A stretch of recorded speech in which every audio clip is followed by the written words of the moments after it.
This is where I rerun tests, because I was streaming with no audio.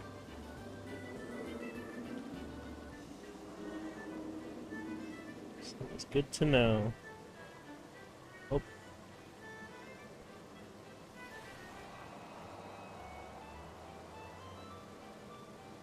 Run tests, because I was streaming with no audio. Okay. Hello, travelers. This is Ursa the Literary Bear. And we are here once again. Oh, I am not at all prepared in terms of where I am standing and what I am. I am so sorry. One moment, travelers. Okay. Don't need him anymore. Minion. He is no longer the thing that I need. What seems appropriately black magey? Let's go with her for the day. Sure. Okay, sorry about that, traveler. So I am Ursa the Literary Bear, back resplendent in my definitely not a pimp hat. I found out that they removed the glamour restriction on class-restricted items, meaning that this Black Mage glam all of a sudden looks a little bit Three Musketeers, and I fucking adore it. Look at this hat. It is amazing. The only thing I don't like about it is that I can't dye it. But this is absolutely incredible. Like, this is going to leave a mark on people, I think. If you go in a dungeon with this thing on, people are going to take notice. That's all I'm saying, right? Anyway, I am Ursa the Literary Bear, and we are here today to take on the next part of the MSQ, the MSQA, in Revenant's Toll. Here we go. Is a non-bonus stream, meaning it's going to be the MSQ primarily. We might do a couple of other things, depending on how quickly we tear through the MSQ. I'd like to only do 2.2 today for the MSQ. That'll give us 3 more patch cycles to go through. Well, I think it's 4, actually, because I think there's 5 and then 5. Could be wrong about that part, but either way, I think we're going to try to restrict ourselves at least to 2.2 for today. So we should be able to get some cool things done for that. Well, let's come on in here. The Solar. Oh, it's not the Solar anymore because we're no longer in Revenant's Souls, right? We're in, Truly, there is no rest for the weary. Scarce had I begun to make myself at home when I received a request for assistance from a Mulligan & Sons mineral concern. It would appear their storehouse in Horizon has been the target of a series of covert robberies. Minor as they seemed in isolation, occasional discrepancies in the manifests were long dismissed as clerical errors. It was only during the concern's annual audit that the pattern became apparent. Significant quantities of crystals, and only crystals, were missing. I need hardly tell you what that might imply.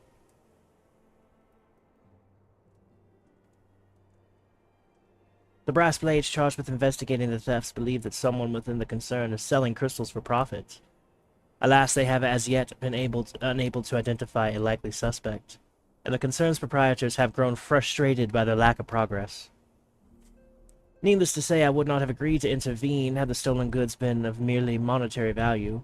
If there is even a possibility that the thief acts not on self-interest but in service to a primal, we can ill afford to wait for the brass blades to realize their mistake. Pray depart for Horizon at your earliest convenience.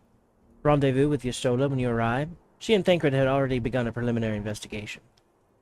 I have every confidence that the 3 of you will be at the bottom of these thefts. I only hope our fears prove unfounded when you do. So, previous stream we did Crystal Tower, so we're all locked out of that. We're good now. Previous stream before that, Tuesday, our typical MSQ day, we progressed through King Mogamog, so it looks like this one's going to take us back to the Waking Suns, which, fortunately, we just happen to be in possession of these. We have done quite a bit of grinding as well on the Fates. Quite a few of those done. I have all the minions now. So we're just waiting to unlock everything else here. Mine. We also have a ton of blue quests. She said Horizon, right? Does not. Oh. The one time it would have been more convenient to use the Aetheryte. You gotta be kidding me.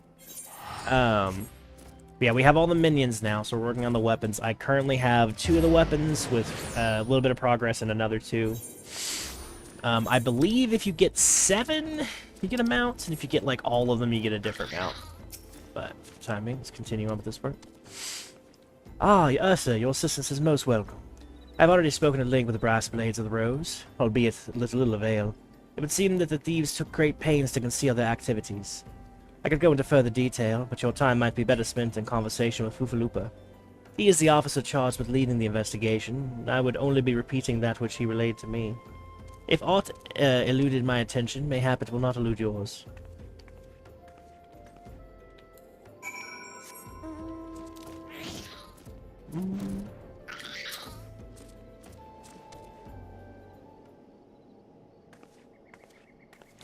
Fufalupa. We had a really cool quest with him as well. Oh, hello there! Oh, so was it? Your stoner said to expect you. It's hell of a business, these thefts. We have yet to confirm the quantity of crystals stolen, but I dare say it may be greater than... Ah, but never mind that. I have news to share. A short while ago, the driver of a heavy-laden carriage refused to halt for inspection and broke through one of our checkpoints on the Royal Allegan Sunway. The cart bolted off toward Eastern Danlin, where, thank the gods, I hear that our colleagues were able to apprehend them without further incidents. A speeding carriage. That would seem a curious choice for thieves of such proven cunning. Oh, excuse me. Yet the Amalja do have a foothold in Eastern Danlin. What of their cargo? Did they carry crystals we seek? We should be receiving a report any moment now, but I fail to see what else it could. Did you miss me, friends? I'm back, but I fear I come bearing disappointing news. Or, on second thought, perhaps it's good news, after all. Thancred, wherever have you been off to? I figured you had everything under control here, so I just took a brief excursion to East, check up on the Amalja's friends, our Amalja friends. And wouldn't you believe it, I happened upon a runaway carriage on the way. It even was able to do my small part to help my friends in the Brass Blades intercept it. In all my years, I've never seen such a prodigious quantity of somnus. The Blades were calling it one of the greatest hauls they've ever seen. The stolen crystals, on the other hand, were nowhere to be found. Is that so? Alas, I suppose we have no choice but to resume our search elsewhere. We should reassess our option as well. Come with us, Ursa.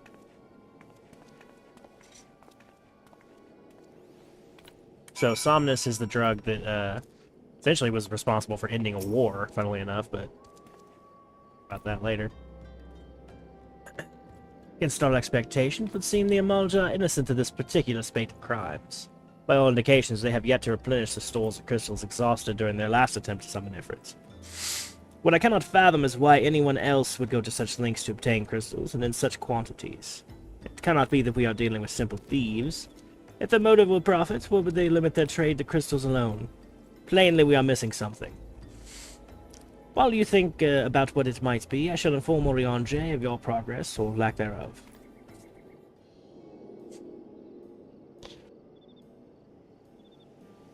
Now then. Oh, hello.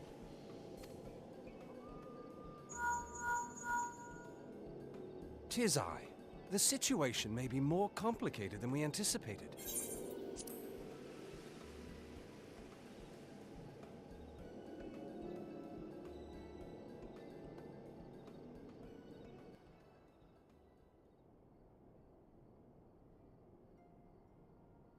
Indeed, I shall remain watchful. Ere thou goest, another matter requireth thine attention. A young maiden, full eager to... Wherefore inquirest thou of her fairness? Very well. Be she damsel or devil, I shall direct her steps to Revenant's Toll. Save thine insinuations for one given to such impropriety. Thou shalt not find me amenable.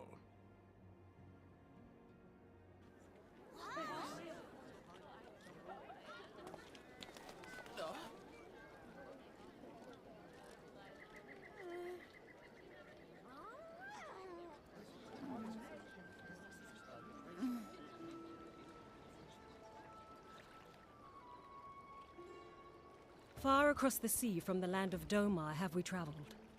We seek audience with the ruler of these lands. Who here speaks for you?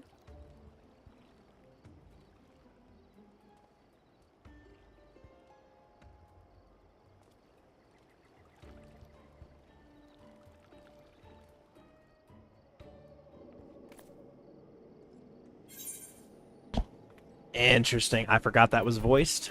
Love it. The fucking... I have my mic muted, which I'm full grateful for, because otherwise y'all would have been not unable to hear Oriange over my complete raucous laughter over... Where, let me just read it verbatim here. Wherefore inquirest thou of her fairness? That's very funny. Any bright ideas? Solitary flash of insights? No? Well then, for want of a better suggestion, I say we try picking Fuvalupa's brain again. Who knows, if we work together, we may yet find something of use nestled within. Where did he go? There he is. Let's see, he's so tiny, he's easy to miss. That's what she said.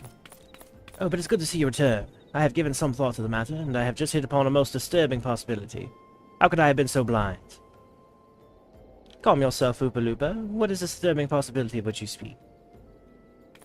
I was contemplating as to how the thieves' activities escaped our notice for so long. And then it came to me. What if there is someone among our own ranks conspiring with them, a traitor in our own midst? It would be most unfortunate if your fears proved well-founded, Oopa-Loopa. Indeed, for reasons of security, the concern decides to transfer remaining crystals stored in Horizon to another location. Their plans would be discovered the moment the brass blades were informed. Ah, but such a shipment would surely be well guarded. With thieves as wily as ours risk open confrontation?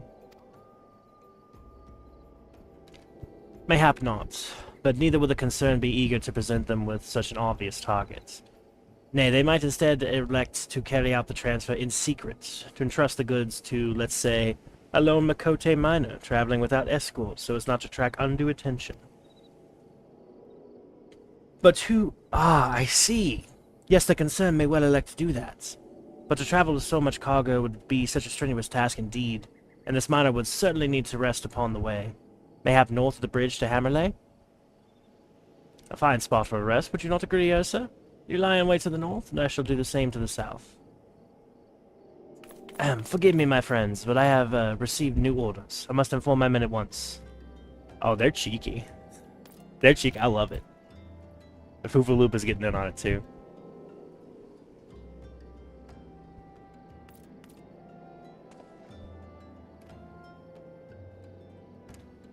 Call me a cynic, but I would be surprised if the thieves lay down their arms and surrender. See that you come prepared to offer them some encouragement.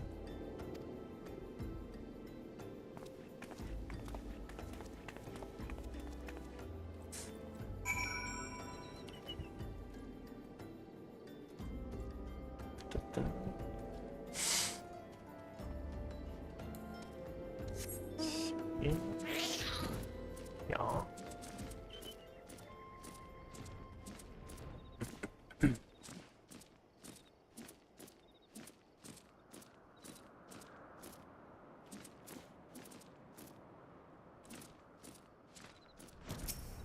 Sorry, I'm trying to multitask. There we go.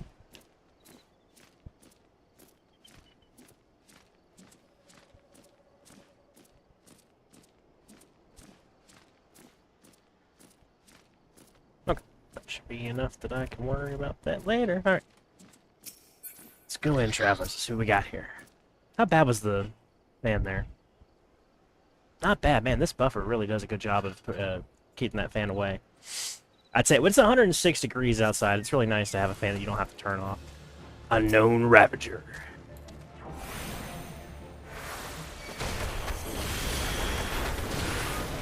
You know, I feel like, and especially now that I have this incredibly distinctive hat, I think every bandit would probably know my name. Certainly at least know this hat. They die for the God-forsaken something.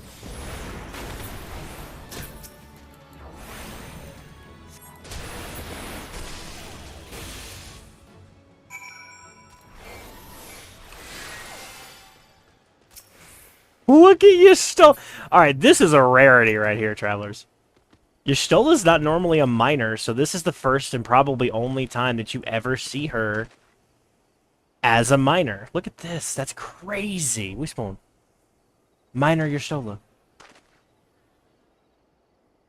You never see that again, I don't think. That's insane. Very cool. Okay. Sorry, I'm just keeping apostrophe out with this.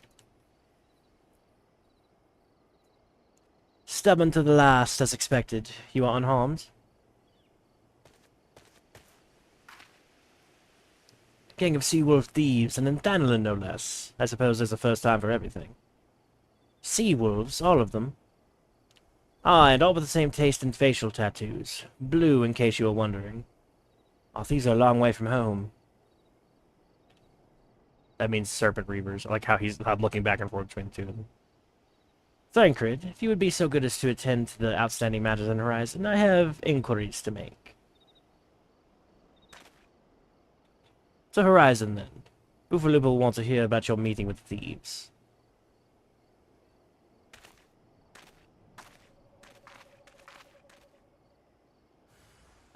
That does mean there's a mole in there. So Fufalupa, I think I misspoke earlier when I said that we'd seen Fufalupa. I think Fufalupa you only see when you begin your journey in Thanalan. I could be mistaken about that. But he's a really endearing figure because he's super, like, wholesome and wants to be, like, a good person. And that's very uncommon in the Brass Blades. Ul'dah as a whole, but certainly the Brass Blades. On behalf of the Brass Blades of the Rose, I thank you for your service to Horizon. Ah, but we have not been idle. While you were afield, we succeeded in identifying the traitor within our ranks. Is that so? Then by your leave, I should very much like to have a word with the fellow in private. No, I'm afraid that will not be possible. Regrettably, he managed to subdue the unit of Brass Blades dispatched to detain him, and make good his escape. Oh, for the love of... How did he manage that, exactly? Your men haven't been sampling that somnus we confiscated, have they? Or was he a giant in disguise? Thancred, let him have it. No, but he was quite strong. A sea-wolf of Lamosan born and raised, I believe. But you do not worry, we will find him. You have my word on that. I see. Pray keep me appraised of any future developments. Yes, he's standing next to me. Understood. I fear our time together is at an end, my friend. Your services are required elsewhere. Awfully disappointing, I know, but one must follow where duty leads. You might try to look a little disappointed. Or do you mean to give me another one of your stoic nods? You do, don't you? Sighs. And then I immediately give him a stoic nod. Listen, with a hat like this, every nod is a party nod, alright?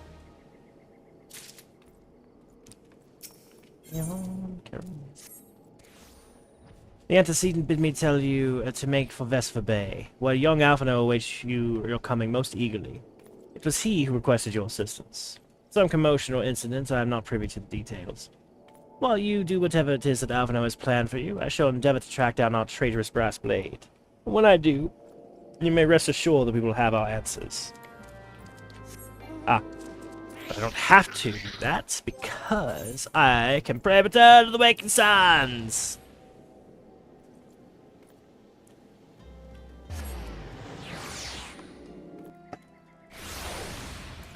Okay. It's a very beautiful whistle that just happened next to me. Jump in, jump in. Yep. Okay, speak to Alphino. You are late. No matter, know where our visitors are headed. From what I have been able to gather, their vessel belongs to a band of Domans who seek an audience with the Sultana. You are familiar with Doma, yes, and authored. Well, like the rest of the nation of the eastern continent, it is ruled by the Garlean Empire. Given our visitors' unannounced arrival, as well as the state of their ship, I suspect they did not leave their homeland under the best circumstances. Needless to say, I should be very interested to hear their tale. And more importantly, what they know of the current state of affairs in the Empire. Such information could prove most useful. We would be fools not to pursue this opportunity, do you not think? Come with me to Ul'dah, sir. Unless I am mistaken, and I am rarely mistaken, we will find the Domans bickering with the Sultan Swarm on the Royal Promenade. You are uncertain of your role in proceedings? Insurance. If our guests are not themselves Imperial agents, it seems fair to assume that they may be being pursued by some. And if not, who better than to have you on hand in the event of an unforeseen diplomatic incident? Besides, I do so enjoy your sparkling repartee. Satisfied? Good, I shall see you in Ul'dah. Apparently this patch quest is just It's getting shit from all the scions. They're all giving me a hard time.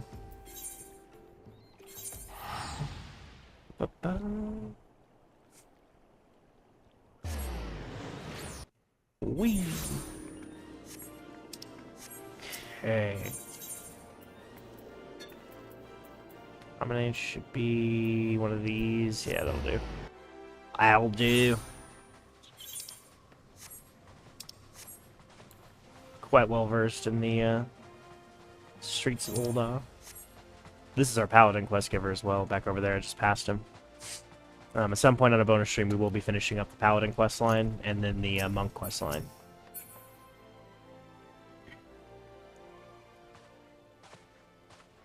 It matters not how many times you ask. Without the necessary permissions, none shall pass.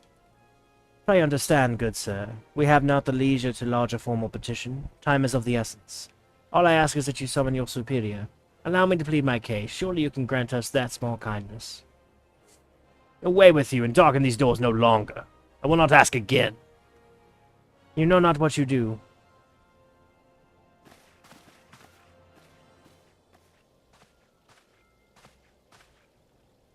I gather your pleas fell upon deaf ears? A loyal man with a cold heart. I know his kind well. I hope that you will find more to your liking. Alpha No Levelier, at your service. A friend.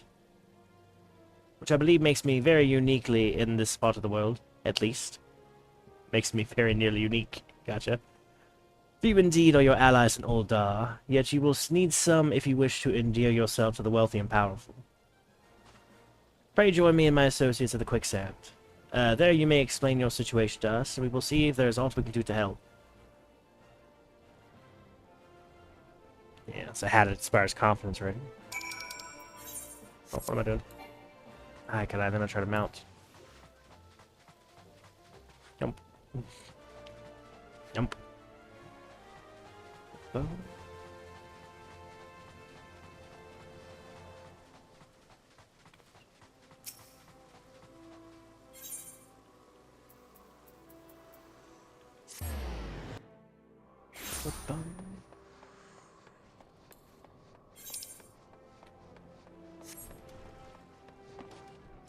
Oh, brief little update, I suppose. I usually do this at the beginning, which is before we carry on.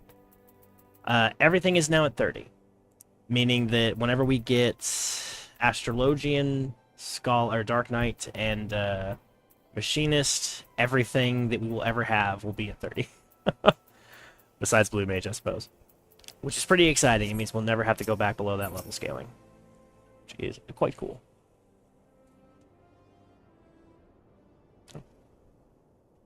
High quality. Is this going to be narrated?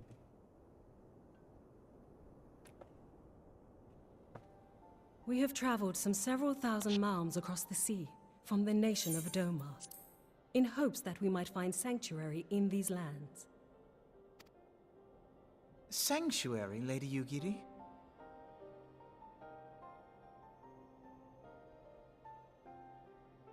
Aye. Lying within Othard, Doma was under the dominion of the Garlean Empire, as I'm sure you are aware. When the War of Succession broke out in Garlemald, we espied an opportunity to free ourselves from the yoke of imperial oppression and took up arms. Only to be crushed. And so I gathered what few Domans escaped the reckoning and guided them hither to your shores.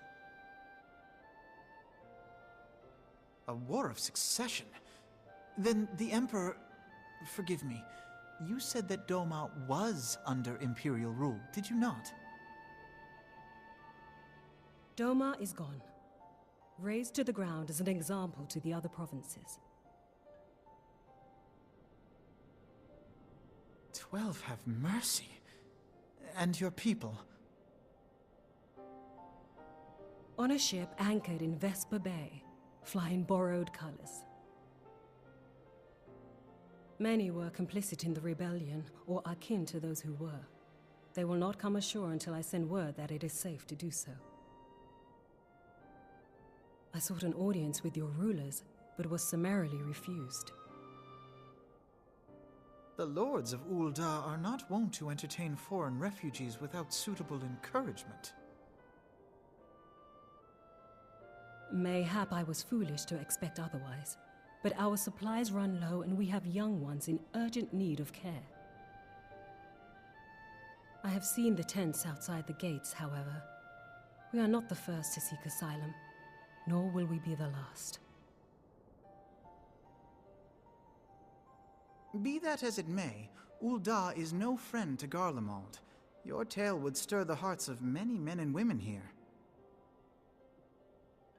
The Sultana and the Syndicate will not be so easily swayed, but I shall see that you are granted an opportunity to plead your case.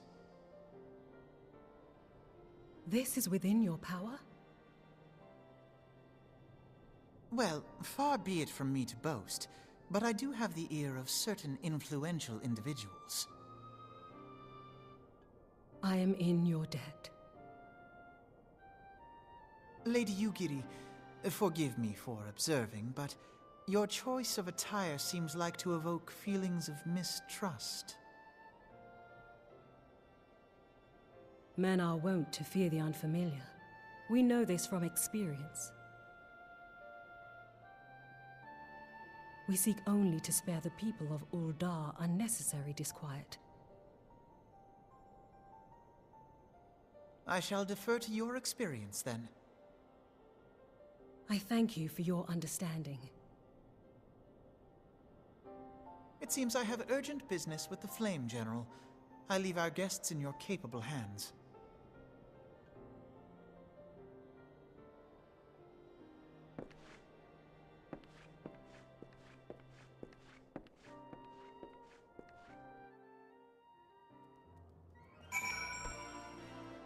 Okay, so a lot going on there. Liking her so far. I really like you, Giri.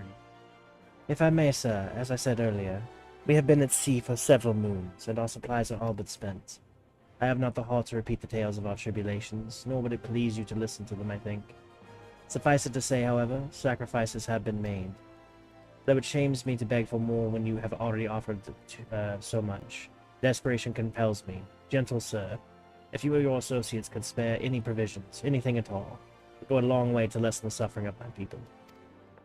Listen, I will go off there and I will blow up an ox for you right now. Let's just go hunting. I'm just saying, I have the power of meteors. We're gonna be just fine. Hells, why didn't you say so sooner, Ursa? Of course I'll help. You couldn't have picked a better day to tell the truth. A wealthy merchant and his entourage were due to have a banquet here on the morrow, see? But just sent word they can't come. Meaning I've got a boatload of foodstuffs and no one to feed. Best of all, they paid for the lot in advance. Ha ha. Go and call on... That's a hell of a name. Riduri and Catherine at the Sapphire Avenue Exchange. Tell them I shipped the little prince's order to the Waking Sands. Oh, and if they argue, just show them these letters. That should set them straight. Sorry, that's the first time I've struggled with a name in a minute. It will not be the last. We still have Heaven's Word ahead of us, but that's a fucking Friduri. It's for Fridura. I don't know. That's an interesting one. Is that going to be a female or not Rothgar, Rogadin? The names are often set up in that way. And Catherine is easy enough, or Catherine. My, that's a rather odd request. Mayhap you misheard her instructions. You know, you shouldn't encourage them like this. They start to expect it. You mark my words. Yeah, Ul'dah is not a fan of, fucking refugees at this point. And in fairness, I learned some things, actually, doing research for the channel, just in general, because I'm a curious person. I thought, based on my previous experience with the game, that admittedly, it is difficult when a population of, essentially unhoused people who are kind of trying to make a living in a city where there's already not a lot available. Typically, that's going to cause some friction. What I did not know was that Alamigo, pre-revolution, were a bunch of giant dicks. They actually waged war, more on Gridania than Ul'dah, but they essentially launched a failed military campaign, not unlike Garlemald, on their neighbors. And this was not that long ago. This was like within the lifetime of most people who are alive today. So that's why when Garlemald was invaded them, people were like, oh no, fuck you, and just let them fall. Now, I will say, it seems like most of that was instigated by the since now debunked king. So a lot of that is no longer, you know, going on. But still. Thought that was crazy. I was like, oh shit, did not know that. It's interesting to know. Anyway. This is a male here. Interesting. She's in the business of eating refugees now. I normally want to question Mistress Momodi's judgment, but that doesn't seem wise to me. Wise or not? Your ass, sir. I'll not speak for the children, but if you ask me, any man what can't earn a crust deserves to go hungry. You keep in mind that Old Da is very much a culture of, what he just said, like, anybody can become anything in Old Da. You can start off as a literal slave in the fighting pits and move your way to be the general of the entire nation. It's certainly not without question you can do that. So that has some pros and cons. The present, though, it's definitely these people just got here, so they're a little prejudging them at the moment. We give you any trouble, did they? Good. Now go and tell Lady Giddy it's all in hand. As well. I need to start doing these things before I get on the channel. Sorry about that.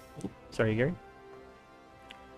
I dared not hope for such magnanimity, much less expect it. Mistress Ramodi is generous indeed. I shall be sure to thank her most humbly. It'll all go to her head, I promise.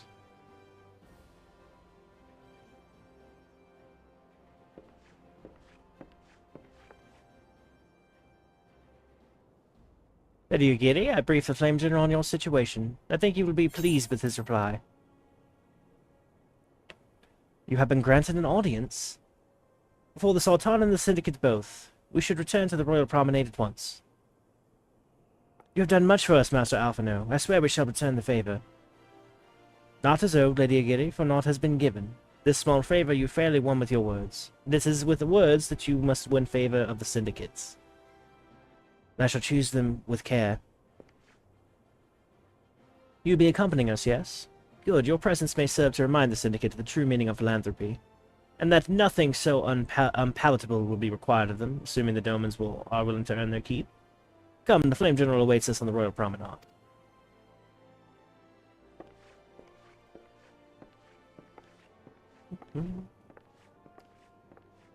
I will say, I always liked Igiri, and then I became a ninja myself, and I was like, oh shit, this is badass. I love ninja.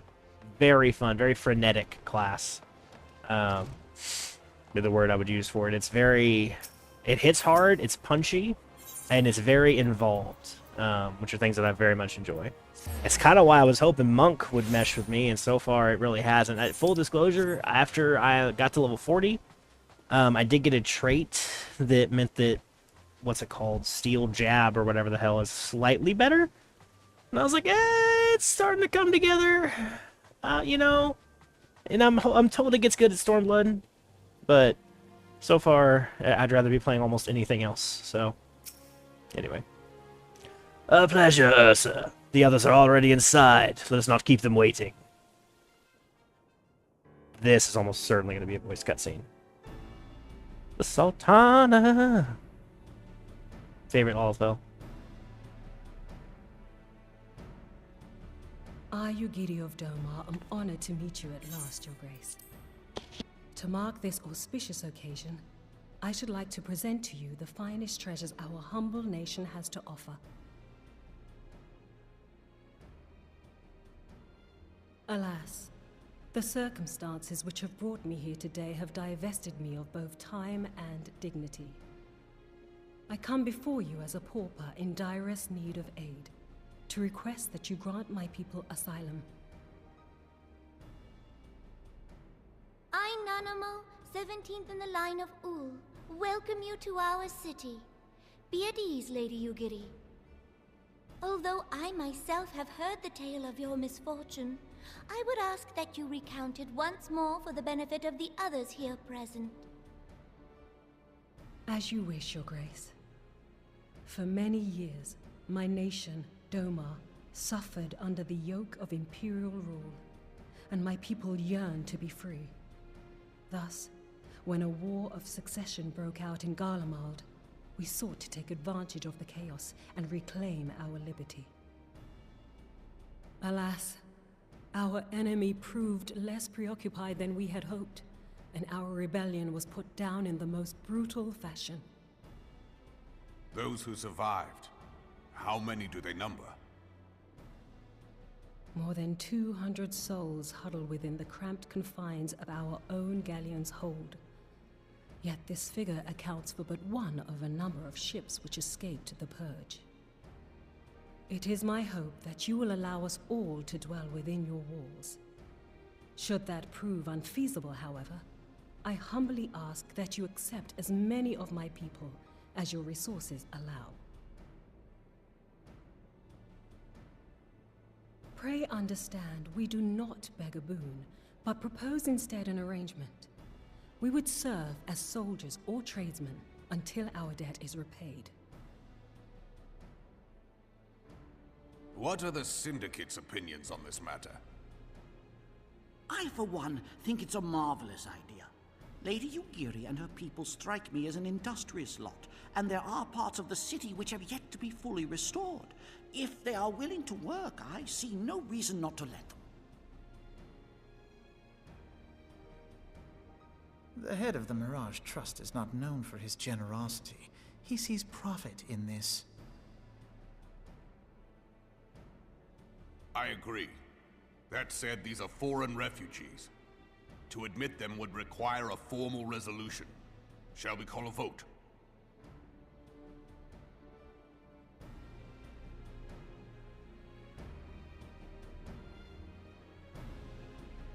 The law is the law.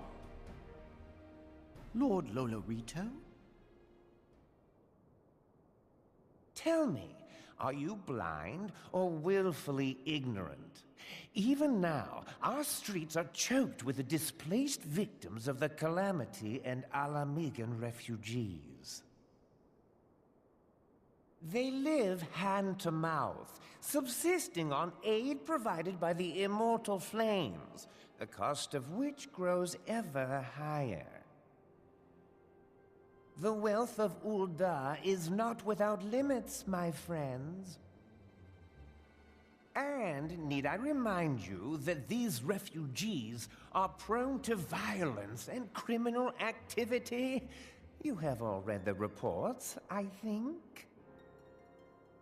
Without homes or employment, it is only a matter of time before men grow desperate and take that which they imagine has been unjustly denied them. Yet, knowing this, you would have us swell their ranks. Mayhap you think the brass blades and the flames are not hard-pressed enough? Some say the chairman of the East Aldenard Trading Company passes Gil thrice daily. This may explain how he came to be the wealthiest man in Ul'dah. Or it may simply be that he's ruthless beyond reckoning. Surely the Sultanate can support the few hundred domins Lady Yugiri represents. That our resources have been taxed, I do not deny. But we are hardly in danger of financial collapse. I move that an exception be made. An exception, Your Grace? I am suddenly reminded of a similar debate some years ago regarding a number of Alamigan refugees, if memory serves. What were your words that day? Yes, the law is the law, and so our visitors remained in Little Alamigo. Mayhap our wise and benevolent Sultana would be so good as to enlighten us as to which other of our laws should not be upheld. Mind your tongue, Lolorito. My lord, I share your concern for the welfare of our great nation, but we must endeavor to take a longer view. You know as well as I that people can be a resource still more precious than Gil. Precious or not, they were never yet so reliable. And unlike those who frequent your establishment, I have no desire to gamble with my future. Uldar's greatest asset is, and has ever been, her material wealth. We risk this at our peril. One need only look to Teleji Adeleji's example for evidence of the danger in allowing sentiment to dictate policy. How far the vaunted Mirage have fallen, both in repute and profitability, since he began employing refugees. How I choose to conduct my affairs is not your concern, my lord. A proposal has been tabled. Given its urgency, I move we forego further debate and call a vote. To accept the Doman refugees or not. Those in favor, I bid you remain. Those opposed, I bid you leave.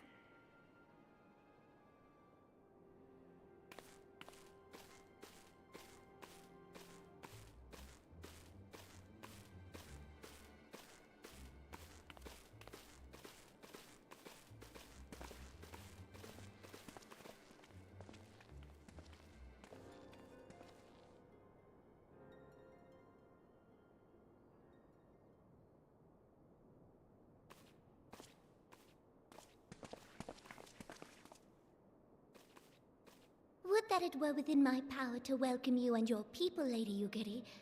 As you have observed, however, my authority in such matters is regrettably limited. Without the consent of the Syndicate, I cannot act. I understand, Your Grace, and I appreciate all that you have done on our behalf.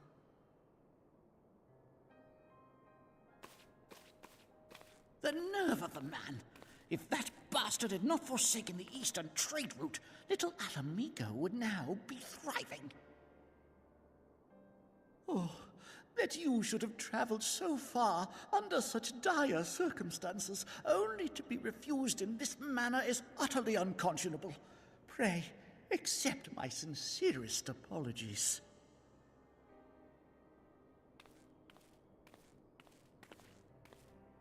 Now that the Empire no longer poses an immediate threat, they see little reason to maintain the pretense of unity. The Monitorists have grown especially defiant of late. Lord Lolorito most of all. But this is neither the time nor place for that discussion.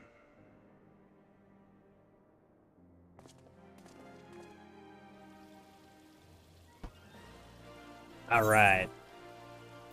A lot going on over here. A lot going on over here, travelers. I'll go with that. Always need more dye. Should never have to buy the stuff anymore. As you observed, Lolorito is not afraid to speak his mind, nor is he like to change it. Oft have I wondered how a man so skilled at weighing the worth of things should be incapable of seeing the value in people. Bah, I will not waste no more words on him. Not when the Domans are yet in need of aid. Everyone, follow me to the Hall of Flames.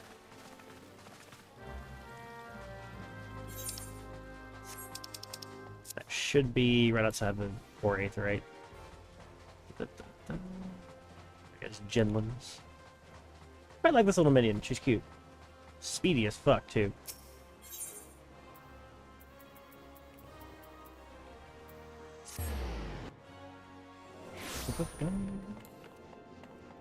Might be some music playing over here.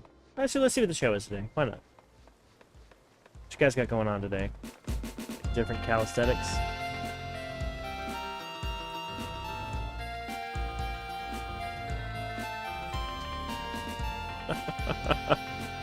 I love it.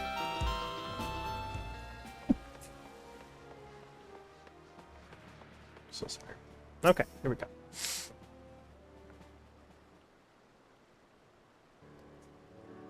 The Syndicate has spoken. I see no point in moving that the matter be reconsidered. The Monitors have made their position clear. Agreed. Well, there's not an option.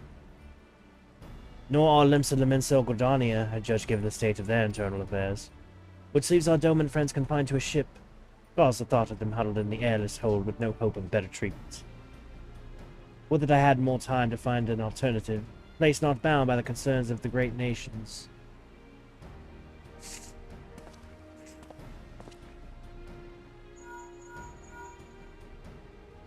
Minfilia, that is precisely what I wish to discuss. I understand this is Syndicate's decision. I do. We all wish to preserve that which is ours, especially when we believe it to be under siege. But I cannot meekly accept this judgment, not while my people suffer. Would it be out of the question for the Sultanate to accept us for a limited time? A week mayhap, or even just a few days. Excellent, I shall keep you informed. Lady Ugiri, I have a proposal, if you would hear it. Out with it, Master Alpino. The headquarters of my order, the Scion of the Seventh Dawn, stands in a place called Revenant's Toll, an outpost in Mordona. Like many outposts, it is frequented by mercenaries and other men of action, and lacks the comforts of more well-established settlements. However, the leaders of Revenant's Toll have been doing their utmost to change that. To that end, they have need of able-bodied individuals willing to work as frontier hands, hard labor lest you doubt, but not save food and shelter by way of reward. Terms not unlike those which you yourself propose, Lady Ogiri. Though I will not hear words said against our beloved Uldars, Revenant's Toll would offer certain advantages, the absence of unhelpful bureaucracy being the most obvious. If they can accommodate us all, we shall gladly accept. Master Alphino, once again I find myself in your debt. Pray do not thank me, my lady. The life of your people is the life of your people go to is the one of hard labor and few comforts, as I told you. And before that, there remains the matter of how they may safely be borne to Revenant's Toll. It would be no small feat, considering the distance and their present condition. Mayhap the Ulden Adventurers Guild can be of assistance. Look for me an honor, sir.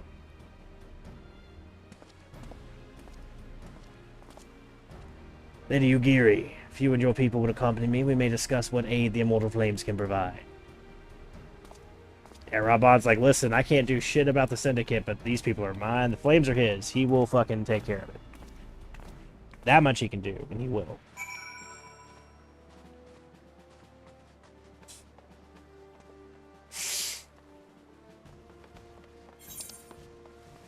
Adventurers Guild? Would seem. Oh my god, I love just walking by as your random music played. Spoilers!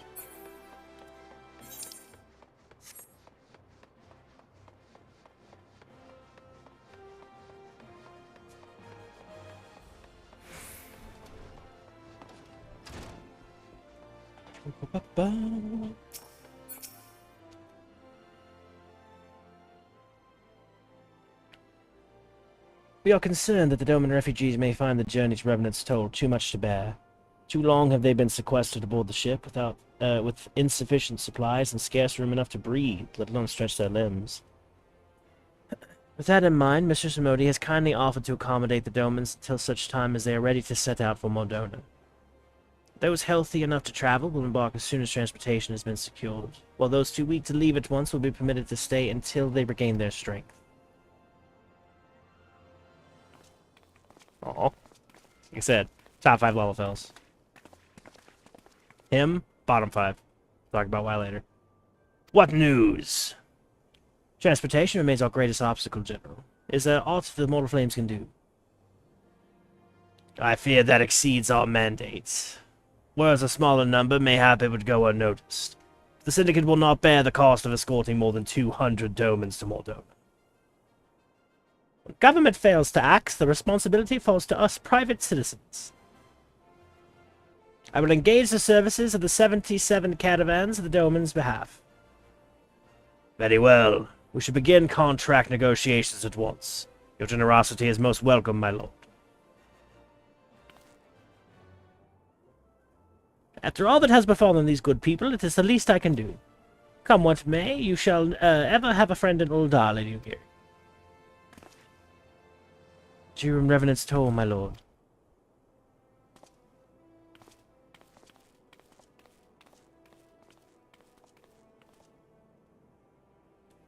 Well, it sounds like all's work.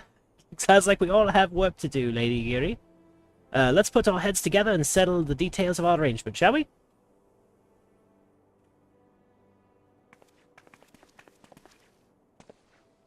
I would entrust the task of escorting the our Doman friends to you. After you have rested your own world-weary legs, of course. What say you?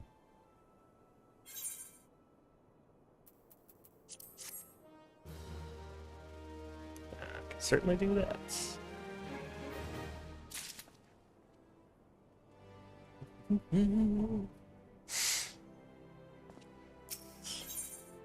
Oops.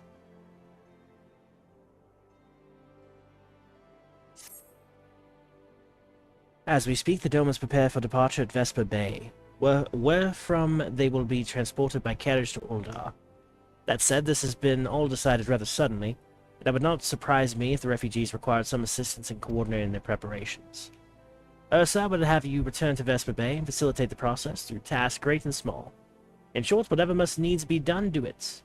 Speak with a man named Hosen when you arrive, so that Yagiri tells that he has been designated the leader of the first group.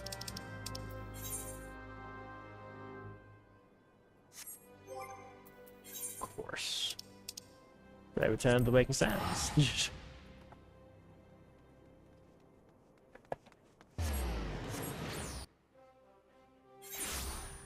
Okay.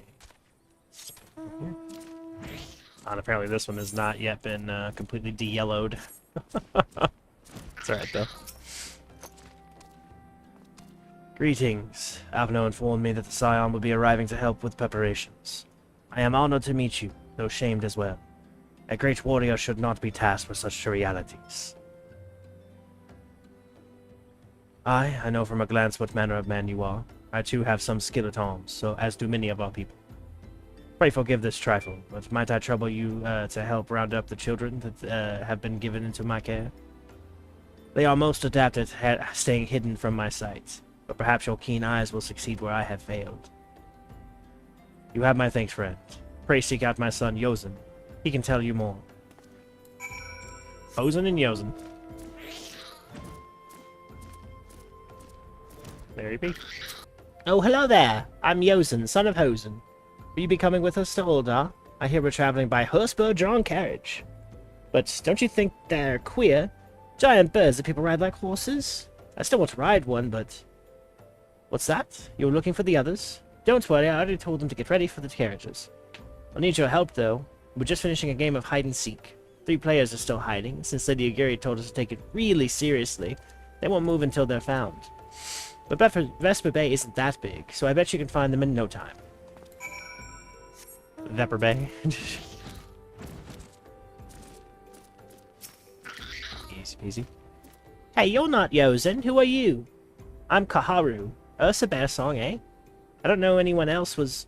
Wait a minute, you're one of them, stallions, aren't you? No, Scions. Then you must know Lady Agiri, right? Isn't she great? She's really good at hide-and-seek, too. Oh, right, it's almost time to go. Nice to meet you, Ursa Bear Song. She's adorable. She's adorable, come on now.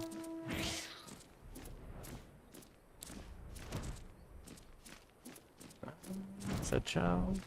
Nope. I think I might be making this... I think I might be giving them too much credit. Oh, maybe not. That's a pretty good hiding spot. How'd you find me? Well, I guess I need more practice. Or maybe you're just good at this? I mean, the Guardians didn't find me. That's so sad. But I'm assuming that is why Lady Yugiri taught them how to hide, because they needed to hide from Guardian patrols, worst case scenario. Are you playing? Oh, no fair. Yozen didn't say anything about the adults. We get to ride a horsebird carriage. I don't know, it sounds scary, but if Yozen says it's safe, I'll go. You're like a little leader. Look at him.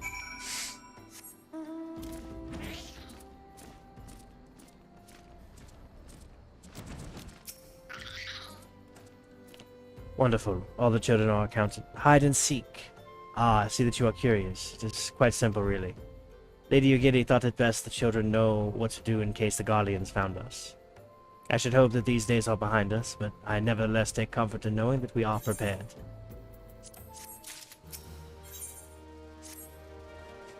The first caravan is due to report shortly, followed by the rest at irregular intervals.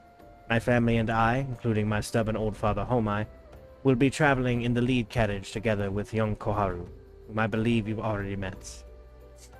Though I understand the road to Uldar is regularly patrolled by your brass blades, it would give us great comfort if you would agree to accompany us on our journey. Once again, I thank you for your kindness. When you are ready to leave, please inform our coachman. Yeah, trust me, buddy, you're gonna want me there. Just in case something goes horribly awry. Eager to be off? Aye, well, I was meaning to have a word with you about that. Runner from Blade says we might have a problem. Fierce-looking beasties has been sighted south of the bridge to Hammerlake. Might be as someone's eyes are playing tricks on him, of course, but I don't pay to gamble in this business. Now I know you can handle yourself in a fight, but this lot here's another story. So I was thinking you might go on ahead and have a quick look around. Make sure the area is safe-like. If you come across anything dangerous, you know what to do. When you're satisfied, the way's clear, meet us outside Horizon. The Blades will tell me when the road's safe, so I reckon we can make it for that far on our own. Assuming the self-same bastards don't try to rob us, that is. It says something about the military of this region, that he's like, yeah, the Brass Blades will tell us that it's safe, assuming they're not the danger. And I mean, literally, if you do an Old Dawn start, that's basically the thing, is that you're about to get robbed by the fucking military, and, yep. Tis what it is. Okay. Sir, I'm so sorry, but I need to pre-charge my fire cast, so you must die. Okay. I guess I don't need to. I'd like to pre-charge my fire cast.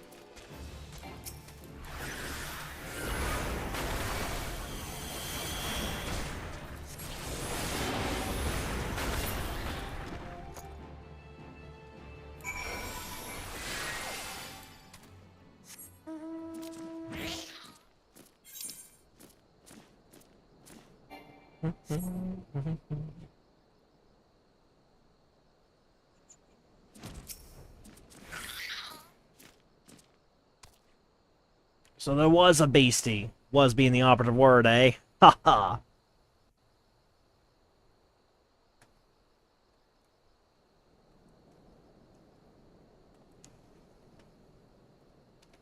Well fought, sir. Well fought.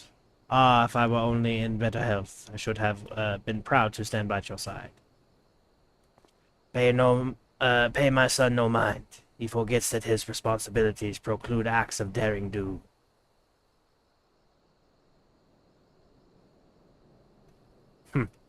Be that as it may, cannot help but envy you. Had we been able to call upon heroes of your strength and skill in Doma, things would have been very different. But we cannot change the past. Those who fought and fell are forever lost to us.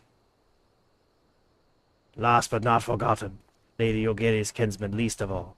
They fought fiercest, though they knew full well it was in vain. She had every right to walk away, yet she chose to stay. Food, shelter, the promise of a better life. All this and more we owe to her. How does one ever begin to repay such a debt? In kind, Father. To she who has given everything, we shall give all. I like that. Whatever work there is to be done, we shall do without question. Ditch digging, bricklaying, it matters not. Revenant's toll will grow and prosper by our hands.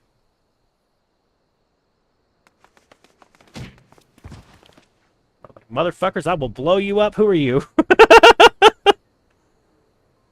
This hat is so ridiculous. Headmaster Ursa, Koharu and I wants to know why you became an adventurer. Just knock this old man over.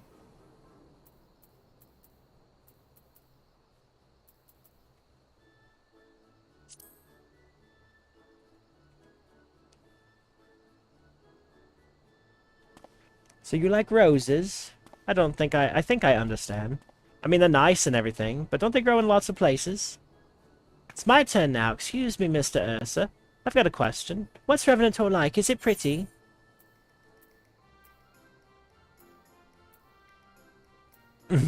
Probably not that bottom one. That's just a dick move.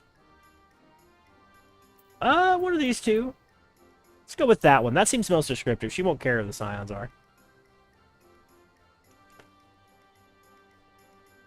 So there are lots of rocks and things. Sounds a bit scary, but you'll be there too, won't you?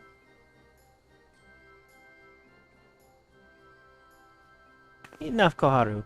It's my turn again. Mr. Ursa, when I'm older, I want to be strong like you. What do I have to do? Buy weapons and armor for Ruin! Alright, so the 2 of these are going to get her in trouble. One of them is just funny. I'm going to go and train every day. That seems like the most... You don't want to tell a child who's about to be in a very hostile environment, yeah, go out and fight shit. Right? That's a bad idea. I mean... just saying. Buy weapons and armor from Rowena is very funny, though. Aha, so my father was right. How do you do it then? Come on, tell me. Don't leave anything out.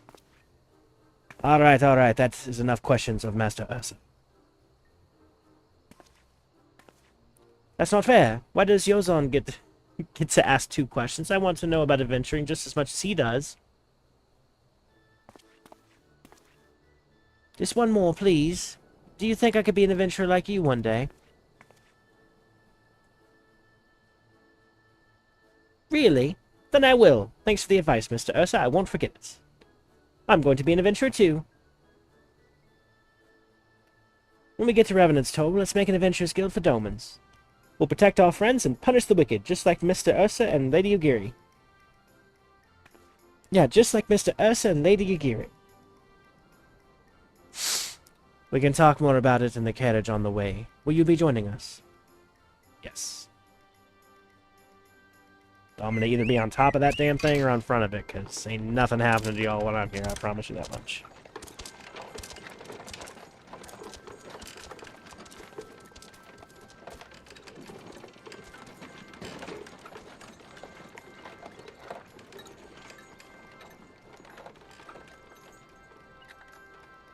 Oh, that was really lovely from that angle.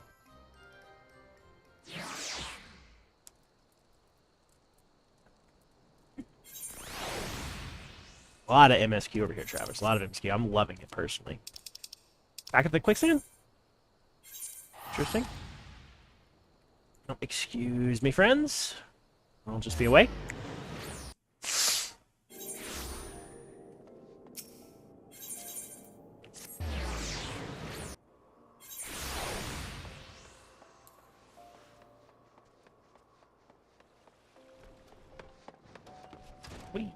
Real quick, too. I meant to do this earlier.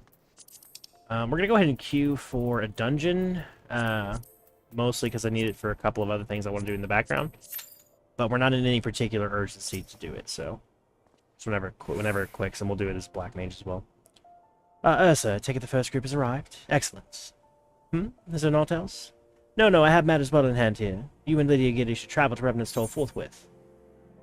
Nice. That was a very cute questline. I like that a lot. This past time, Lady Agiri met with the guild representatives in Revenant's Toll.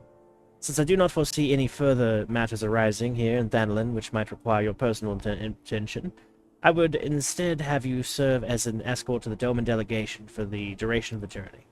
Speak first with Slaffborn upon your arrival. He is the one with whom the Domans will be working most closely, I should think. Afterwards, introduce Lady Agiri to Minfilia, the guild emissary. If both meetings go well, the resulting ties should stand the Domans in good stead for what is to come. Safe travels, Ursa.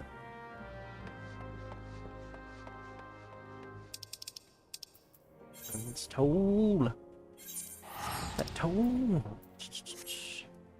Oh, I closed that. It's going to open up again. It's still an adjustment for me to have that there, but I've actually really been liking it. Let me know if it's annoying, though, in the chat. Like, I keep my HUD very tight. Everything's typically right here in the central vision, because whenever I'm targeting something in battle, I want to be able to see everything pretty much in the center of my vision. At least things that are required, like if I'm a healer main, I need to be able to see the party list. I like to be able to see the enemy list as a tank whenever I'm playing a tank. And I absolutely have to be able to see things like their health bar, who I'm targeting, and then various different other accoutrements.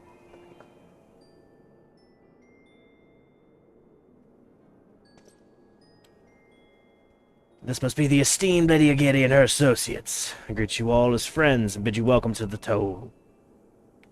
I hope you do not find our dear dearth of finery is off-putting.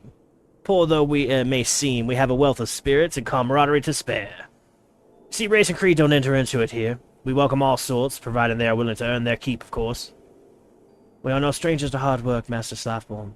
You may rest assured that we will carry out your orders with due diligence. Oh no, not for a moment did I doubt your commitment, my lady. Pray understand, I give the same speech to all new arrivals. And you needn't bow your head or call me master, either. We are both frontier hands as far as I'm concerned. As you wish, Slathborn. May this meeting mark the beginning of a long and fruitful friendship.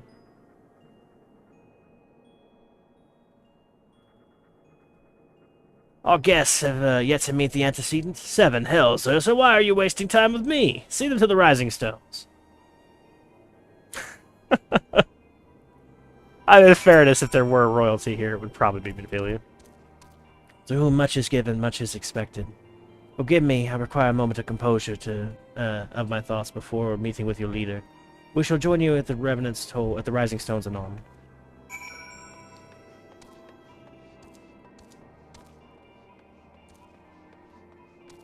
In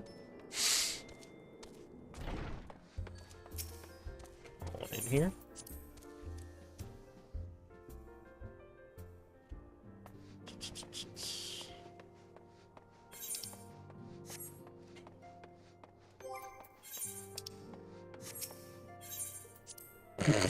Turns full around to look at that one dot on the ground. That's quite funny.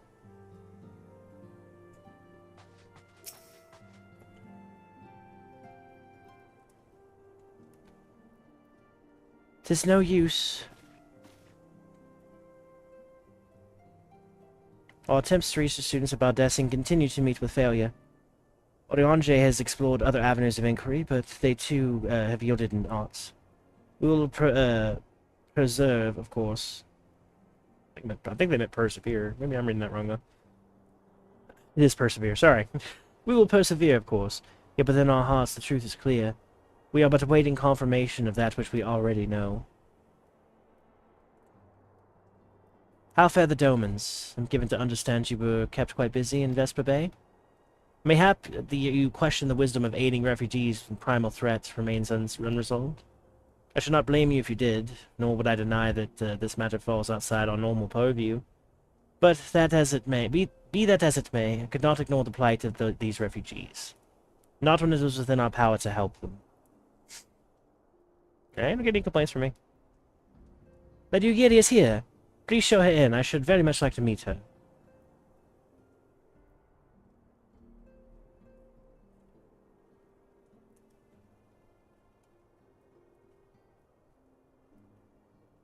It's all the nodding.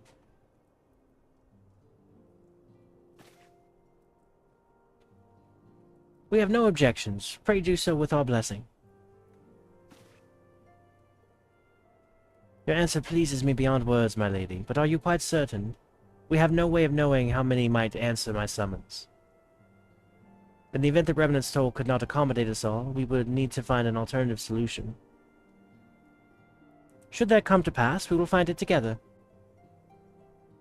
Did I skip something? As ever, it has been a pleasure, Antecedent. Alas, we must take our leave, and the first carriage are due to arrive at any moment. Should you require aught else, pray speak with Slathborn, Lady Giddy. Ursa. I think this is just meant to entail that this meeting has been going on a while. I don't think I skipped anything.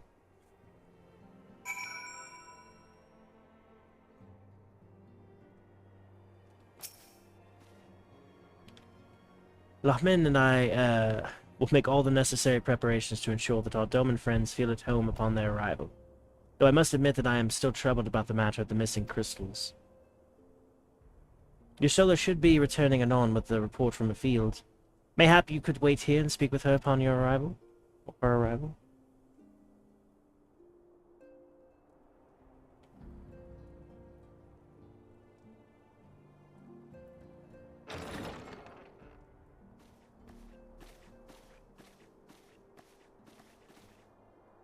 How goes the fishing? Caught anything slippery? Aye.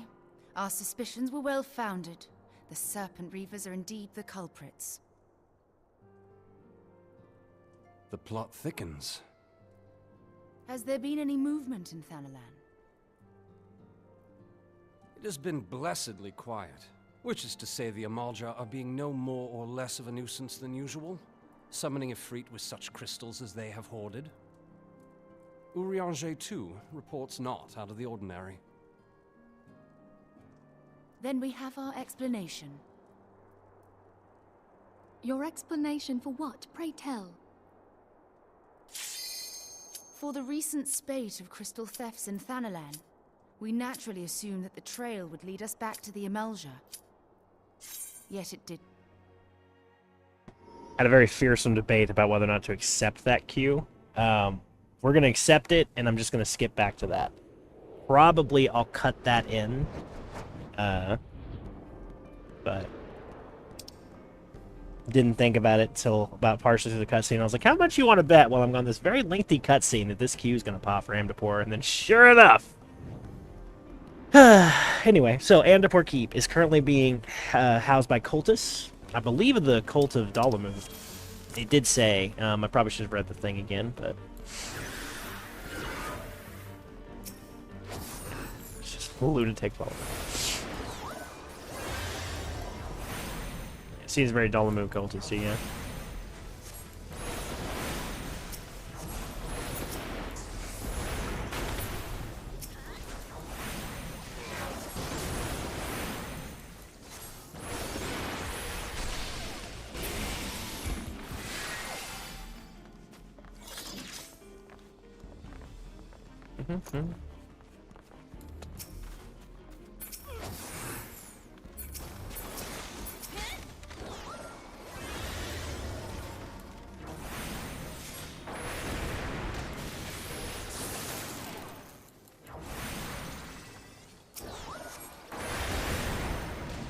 I don't think I've really learned the AoE rotation for this very much, to be honest. Mostly because you don't get a lot of opportunity to do it. When you're in a dungeon, you typically move so quickly. And I have freeze now, and I still don't know if freeze is a good option. I'll have to look into that, I guess. So, I mean, fire is definitely the strongest option. It's typically the one you're going to want to go with.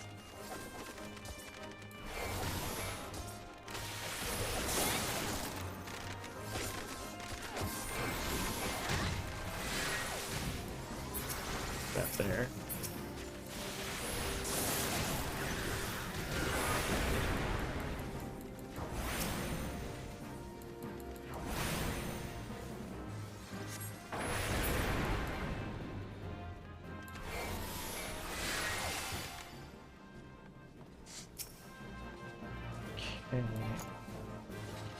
Thunder, thunder, lightning and the thunder, thunder.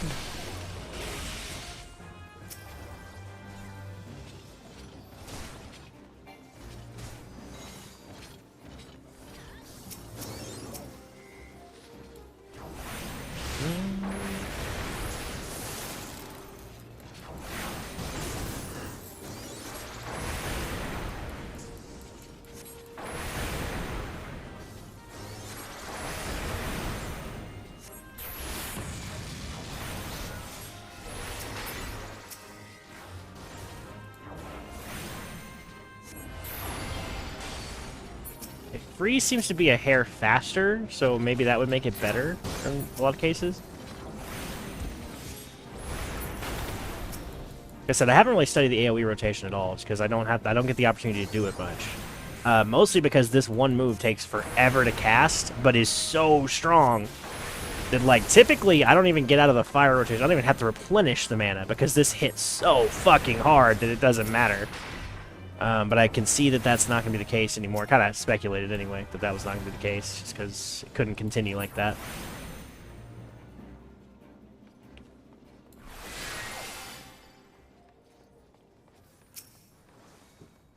I hate that.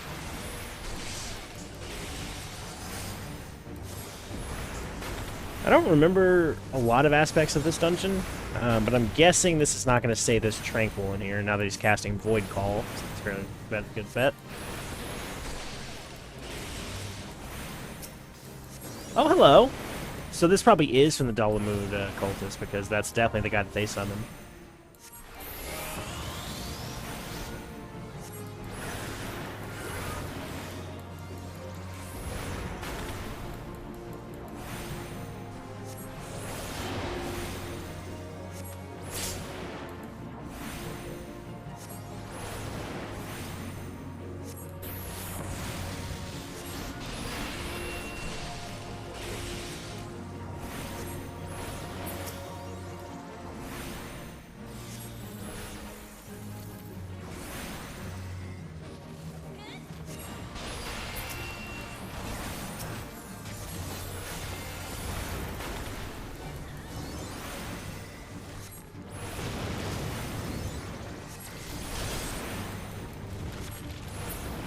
That's quite an interesting little interaction.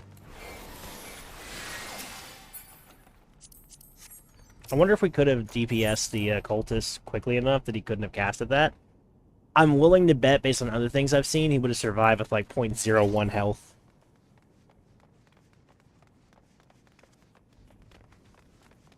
Excuse me.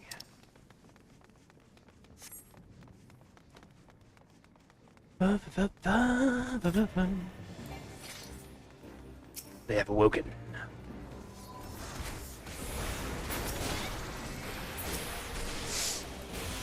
Very cautious tank. I don't hate a cautious tank. I think it's more interesting to have an uncautious tank, but I don't hate a cautious tank. I don't like an overconfident tank, I suppose. The cautious tank is definitely not overconfident. Typically a little bit more hesitant.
Just out of range. I was curious.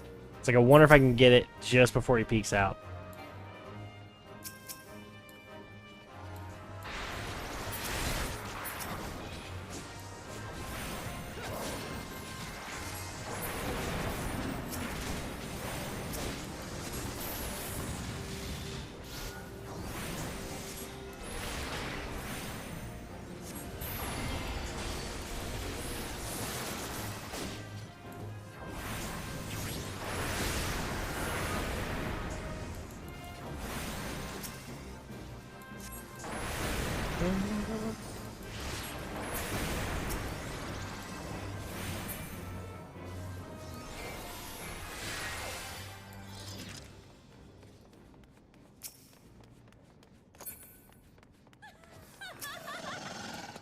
The Demon Wall.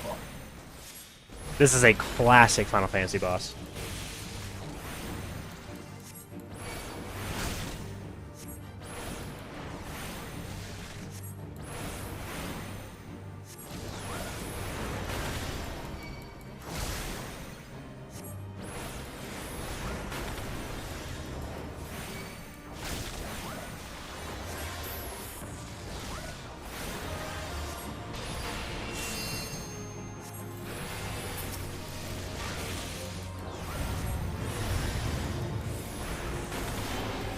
So his goal is going to be to... It's basically a DPS check.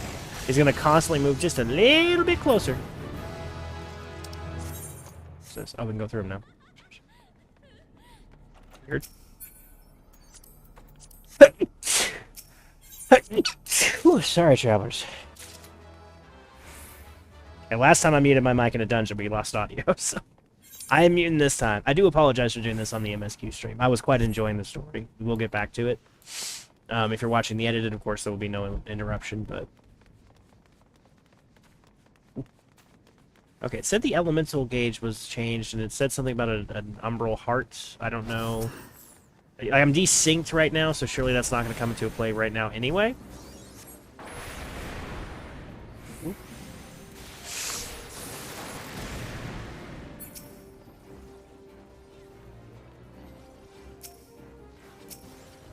Yeah, this is this is the first pull I think I've ever been in a dungeon as a healer that I can't heal through unless I use Holy as a Blade Mage, just because there's just not enough space. Depends on the tank, of course. You think obviously the tank uses his mitts with complete optimization, he'll usually make it.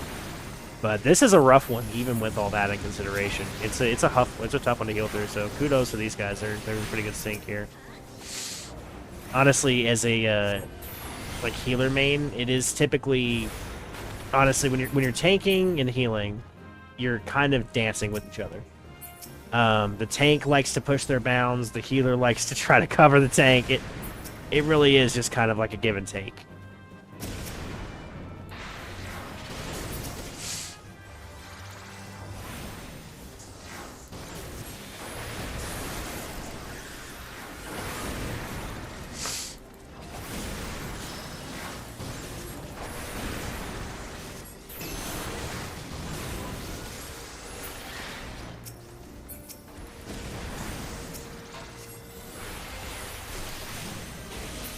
Oh, that's gonna be bad.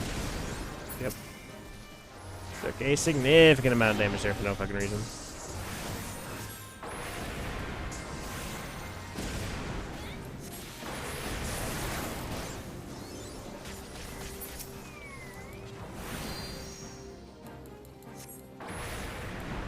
Too far away.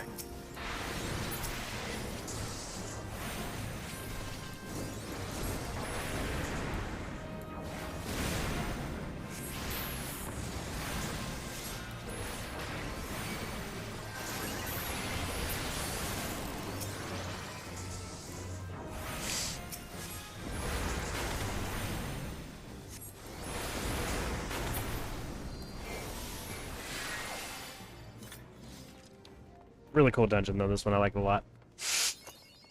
We talked a lot about Amdapor during one of our other adventures. But yeah, Amdapor is a fascinating place.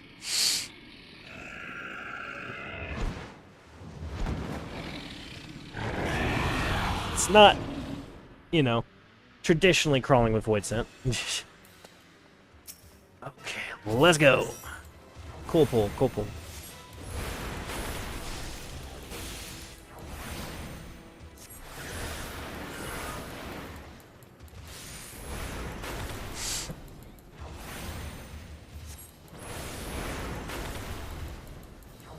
Do have a Viper, so probably he'll do the LB.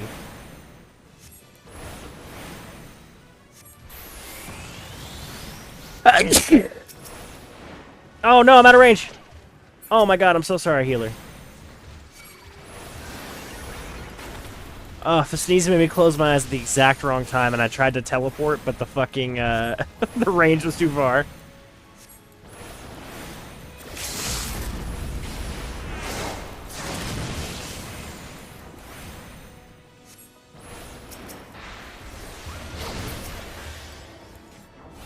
Come on, I teleported that time. I didn't mean to dick game. Ooh.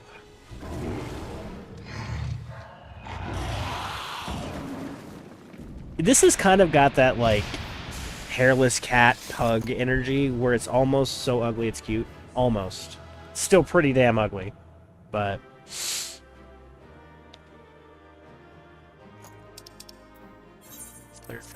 oh, that Lala glam is amazing. I love her glam. Oh, that's so cute. I love that hat. That is the... it's just a hempen hat? It has to be the glasses then or something. That is an adorable glam.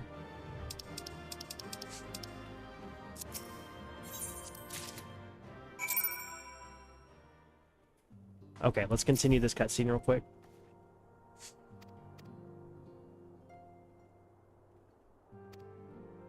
Okay. 1 second. I'm going to skip a little bit of dialogue to get back to Y'shtola talking, which the last thing we heard from Y'shtola. I need to cut some of this out. It's too much in here. Oh. Caught anything slippery? Aye. The plot... Has there been? It has been blessedly quiet. Urianger too. Then we have our explanation. Your explanation for what, pray tell? For the recent spate of crystal thefts in Thanalan, we naturally assumed that the trail would lead us back to the Amelja. Yet it did not. It led us across the sea unto Vilbrand. Vilbrand? There have been reports of increased Sahagin activity of late. Oh gods. They mean to summon Leviathan? That is the way of it, I fear.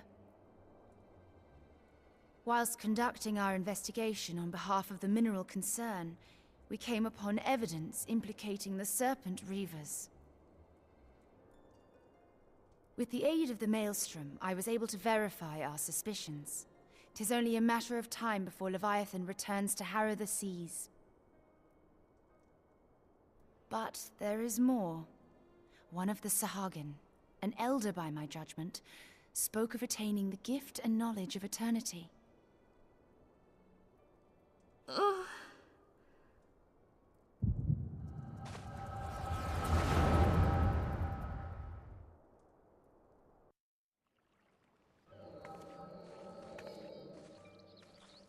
Such a disturbance in the ether.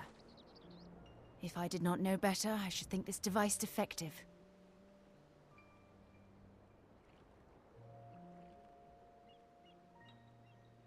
And there is the explanation.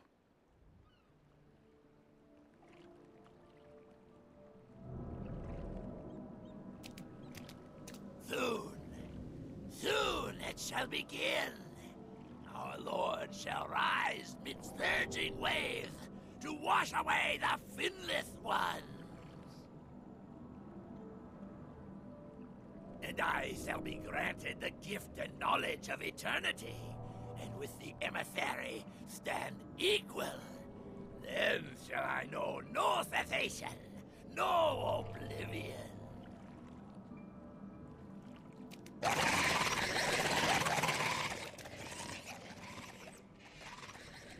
Whence comes this promise of immortality? The emissary?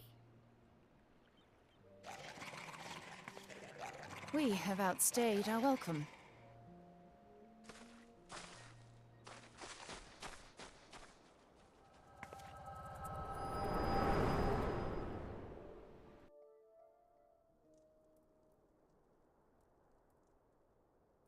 The gift and knowledge. Are the two of you quite well? You shared that vision, did you not? Even before the Sahagin made mention of the emissary, I recognized Elidibus's words. He is behind this.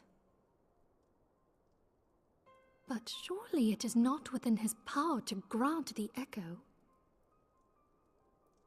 My lady, unless we act swiftly, Leviathan will rise again. The Admiral has already requested that we intervene to prevent this. Failing that, we are to attend to the Primal's extermination. She will have our full cooperation. Let us make haste to Limsa Lominsa. I mean to play a part in this mission. Tataru, pray, take charge in my absence. My lady, are you sure this is wise? I am aware of the risks, but there is something I must see with mine own eyes. The true nature of the echo. Very well. I shall not stand in your way. On the condition that you permit me to accompany you as bodyguard. Your company is ever welcome, Thancred. I take it something ill is afoot. Aye, a primal is about to be loosed upon Eorzea. A primal? A godlike being whose very existence is a bane upon the land. We scions of the Seventh Dawn are sworn to put an end to their kind.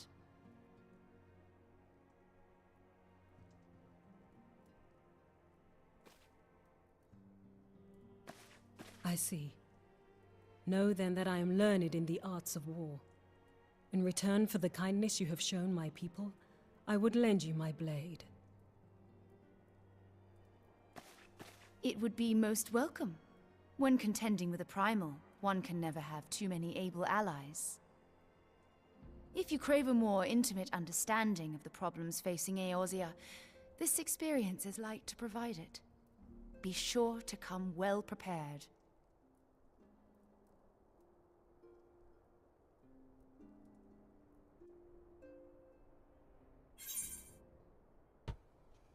Okay. Sorry about that brief little repeat there. Little rerun, but that's alright. Let's see here. Plainly, should the worst come to pass, and Leviathan is summoned, our only recourse will be to face him in battle. Given past experience, you may very well think that eventuality inevitable. Yet so long as there's even a chance the Primal's return might be prevented, we must need spend all efforts towards achieving that goal. Before we do aught else, let us hasten to Limsa Lominsa and meet with the Admiral. She will not have been idle in the intervening time, will doubtless have valuable information to share.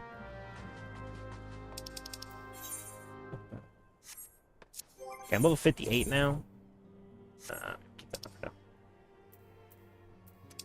Oh, you know what, actually I don't need that anymore, because I have enough of those other little nibbles, so...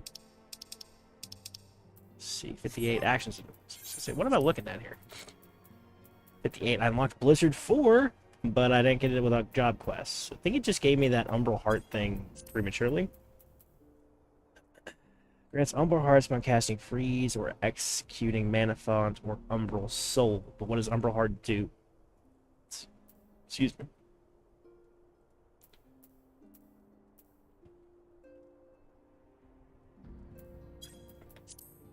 I don't have any. So it was in the active helps. How do you view those?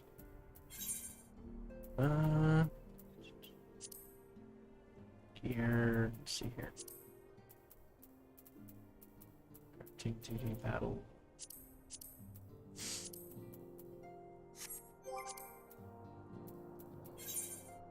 Oop. I said it popped up. I wasn't able to read it because it disappeared too damn quickly.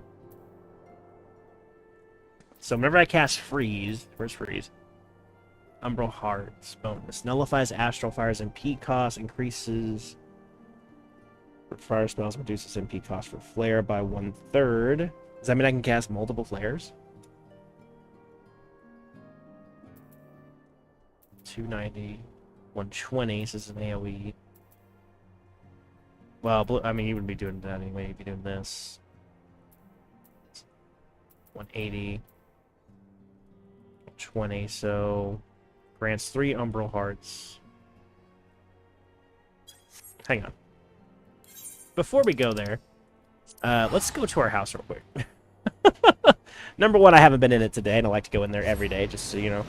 I have done very little by way of editing it, sadly. But we do have some furniture we can drop off here. Got that. Furnishings. I'm going to add these to the tab. I just want to do that.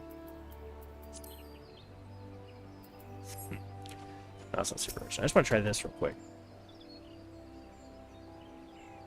Freeze is currently there. Let's do this.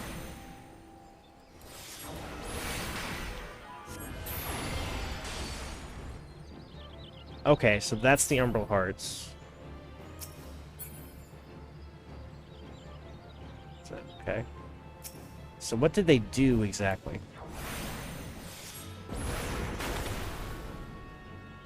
Oh, I see. Okay, so they make Fire 3 cheaper. But it's still really fucking difficult or long to cast. No, it's not cheaper. Fire Starter. They make Fire cheaper! So I get more Fires, which will then mean I get more Fire 3s. Okay. And it said it halves the flare cost? Hang on. So we do Blizzard, Freeze.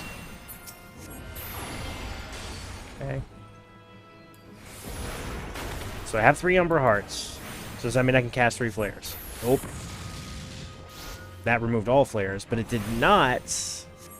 Interesting. It did not remove all of it. So that's probably a very situationally useful thing. Maybe an AoE? So you want to double spam flare? Not entirely sure on that one, but still. Cool that it gives me more fires. I mean, I don't hate that. That does mean that it needs to now be in my rotation. So Blizzard 3... Well, what's the purpose of Blizzard 3? Now, you would go to Blizzard 3. So then Blizzard is only going to be used currently. Because Blizzard won't give me Astral Armor. That's right. 180 potency. Cast 190. 90. So I'd pretty much always want to use Freeze. The only exception being, like, desynced content, because, like... Yeah, Freeze is going to be better.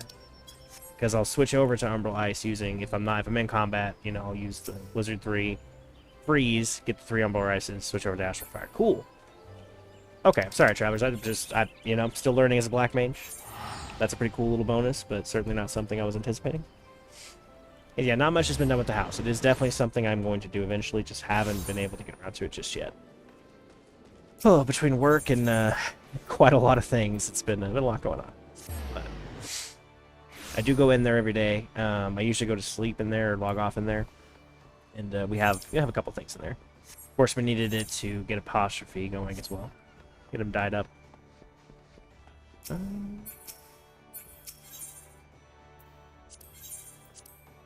It's the command room, not right here. Oh, right, it's a different lift. Xantheo.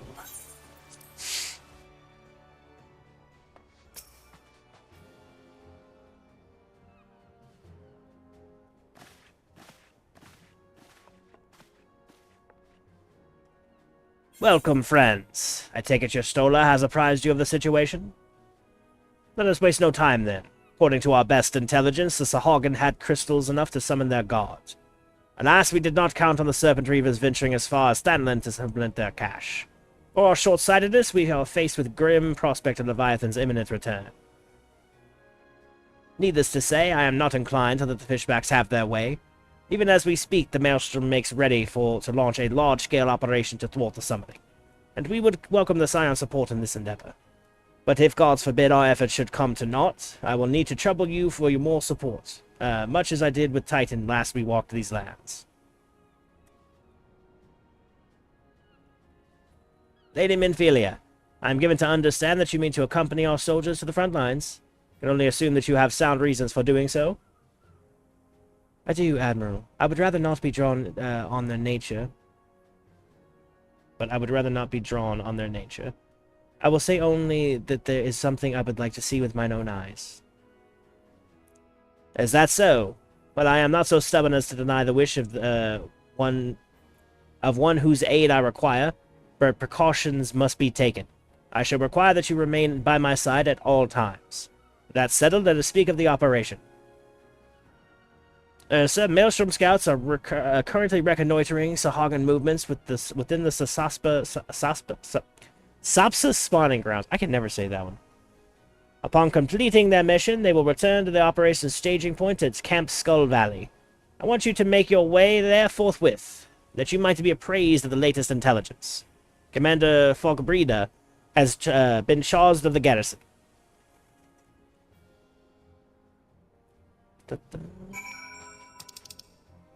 Sea rises.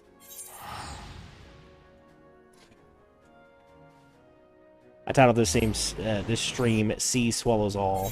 One of my favorite sayings in this game. A badass line. Until sea swallows all. That's amazing.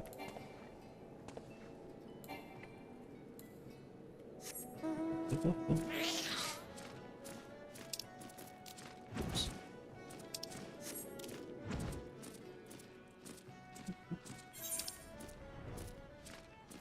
We do have to go turn in Ferrocirus eventually. And we will have a bonus stream go through all these dungeons. There's a lot of them. There were a lot more bonus dungeons than I thought there were.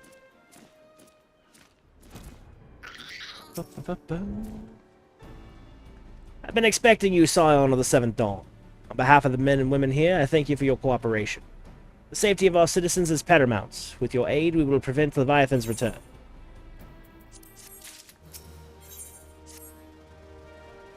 As you may already know, the Maelstrom scouts have been dispatched to reconnoiter the Saspa spawning grounds. Motherfucker. Though it pains me to admit it, the Maelstrom has never faced a foe like this before. We must proceed with all due caution. Among other things, they have ordered to determine where Leviathan might emerge, assuming it comes to that. And yet their return is long overdue. I fear that ill may have befallen them. For better or worse, we must ascertain their fates. If it is not too much to ask, I would have you aid us in the search. 5 scouts ventured into Sasaspa, all told. Here, take this flask of respirative to tend to those who may have been wounded. Though it pains me to even consider the notion, they may have perished. Circumstances permitting, I ask that you recover their bodies. By no means venture too deep into enemy territory, however. We can ill afford to lose you at this junction. I could kill everything in this territory, but pretend that they pose a threat to me, sure.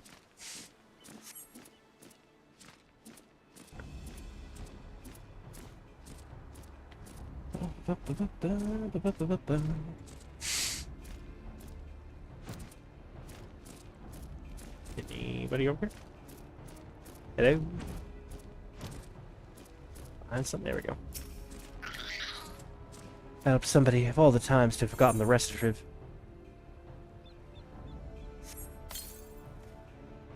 Thank you. I owe you my life. We were ambushed by serpent reavers. Lightly armored as we were, we didn't stand a chance. I was able to flee this far, but the others were captured. They were taken into the serpent's tongue. I am afraid of it. I'm certain of it. I can make my own way back to camp, but I fear the worst for my comrades. Save them, I beg of you.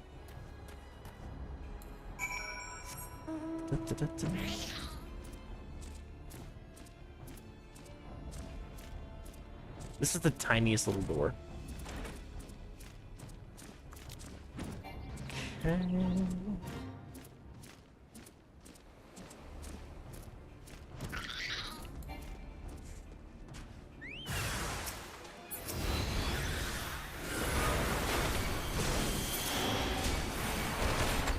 I was gonna go into AoE, but they're so close to dead it doesn't even matter.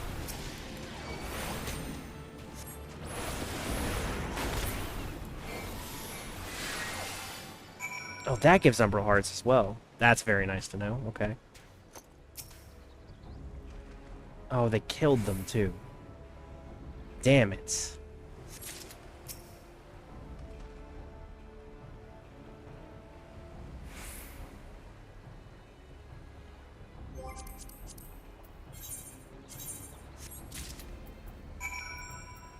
There's been several issues. Not in the middle of this yet. Say, I might just kill them over here just for the fucking revenge of it, but it would be a waste of time. At least with my current minion, I'm not invested enough to swap them.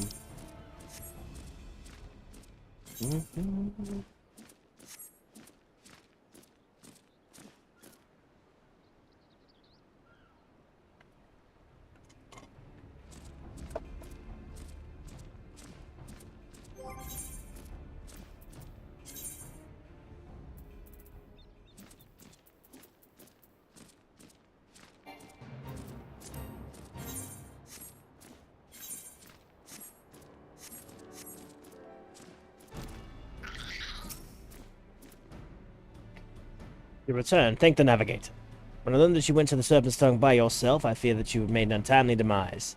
But tell me, what became of the others? Dear gods, those wounds were not intended to kill, but to torture and maim. Does a savagery know no bounds? Enemies unknown, they go too far. I dread to think what they may have become of the two who remain unaccounted for. Pray they haven't suffered the same evil fates. At the very least, one of my men came back alive, but for that I owe you my thanks. The price was paid was dear, but we have intelligence we need. Even as we speak, the Admiral finalizes the details of the operation. The war horns will sound any moment now. Be ready to sally forth when they do. Sally on.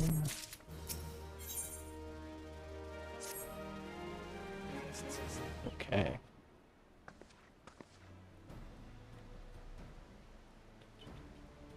Thrice down, fishback bastards. I'll kill them slowly and then chase their rotten souls through all 7 hells. The eyes, though. She is intense. Love it.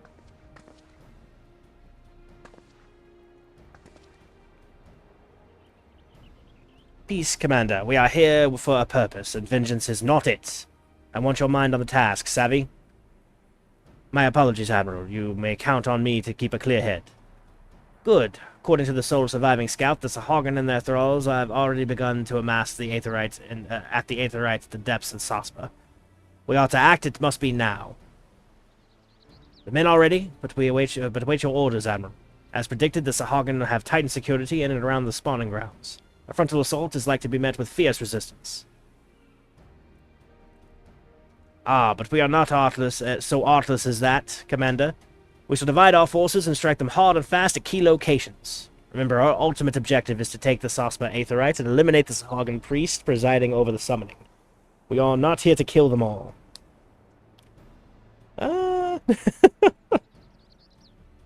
No, it's good to know she's above genocide. For now. The Maelstrom shall engage and distract the Sahagin's legion of drowned pirates, the Serpent's Tongue. Commander, you have charge over this effort. Being mindful that the lay of the land there is devilish for attacking forces, let the foreign levy spearhead the assault and have subsequent units fan out to cover their flanks. At the self-same moment, a diversionary squadron formed of galleons from the Crimson Fleet shall harry the enemy from offshore. In likewise, we Scions shall form smaller units in hopes of confusing the Sahagin defensive effort. Ursa and Yustola, two of you shall make your way to the site of the summoning ritual. The Admiral's diversions should serve to thin the enemy's defenses, and rendering your path less perilous. A small party, I believe, should be able to win through without drawing unwarranted attention.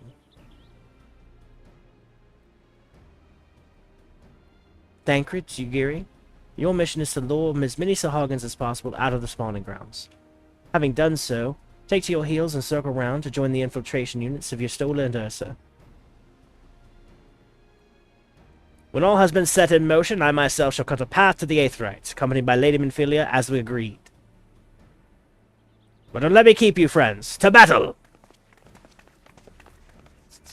Fuck yeah, let's do this.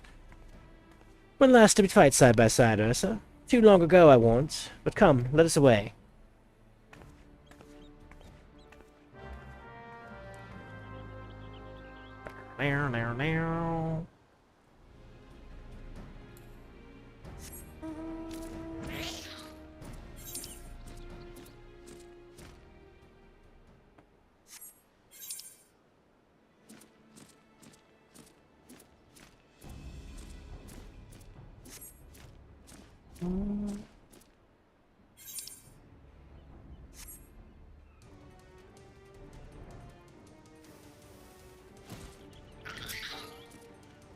Summoning rituals taking place at the Beastmen they threat deep within. Thither we must go. Obstructing our way in a multitude of checkpoints, be advised to dispatch as many enemies as possible along the way.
I cannot remember. Oh, 1600. So it cuts the fires in half. You get 3 in half. That means you get additional fires. That's interesting that it works that way. I also quite like this. They don't really utilize this much, but I like this, like, battle your way through style. It's very exciting.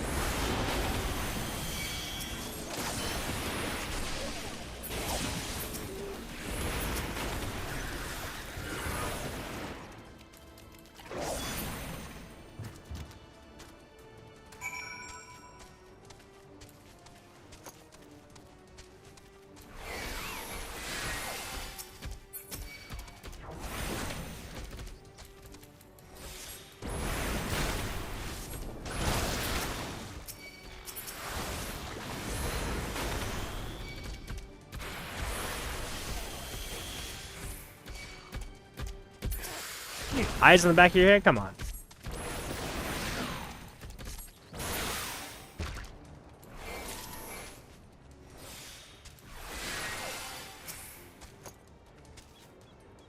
Dropping your soul.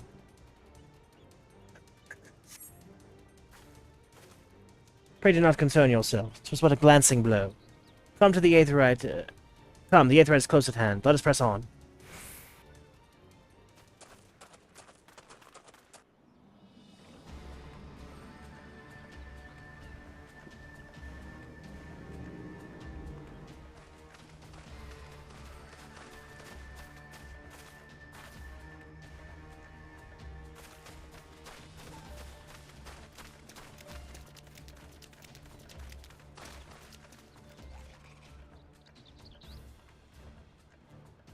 Damn them. They have made thralls of soldiers and civilians both.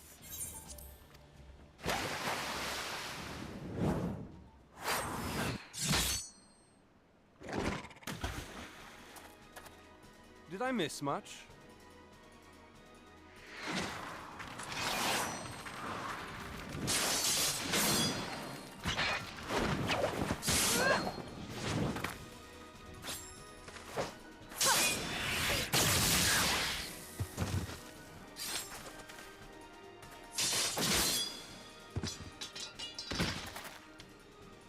So that is how you fight in the Far East. Mental note, pick no quarrel with Domans. But seriously, if I am to keep up, I must needs forsake elegance for efficiency.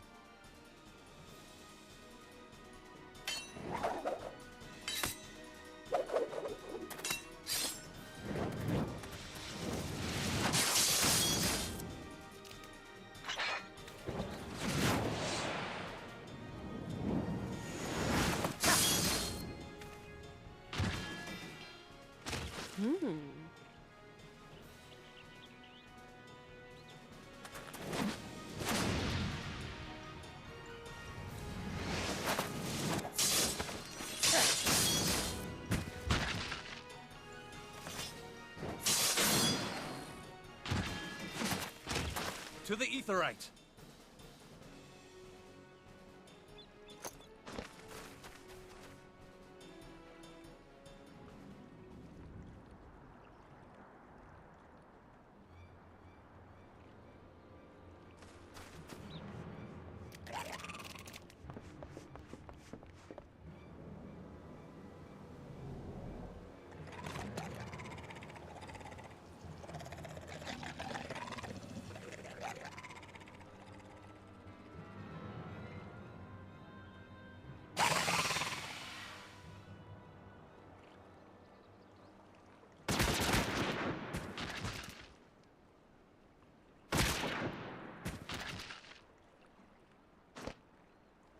You'll forgive me my lateness.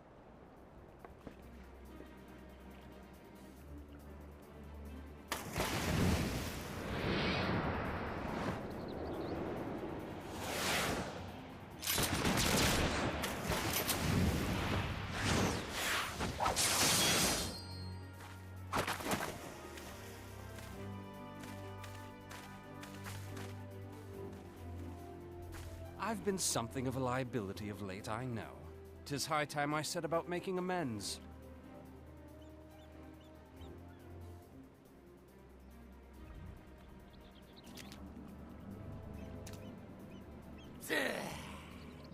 Long have you shriveled swordwalkers tormented our kind. But no more! Your time is at an end! You shall perish with salt in your wounds and sea in your lungs.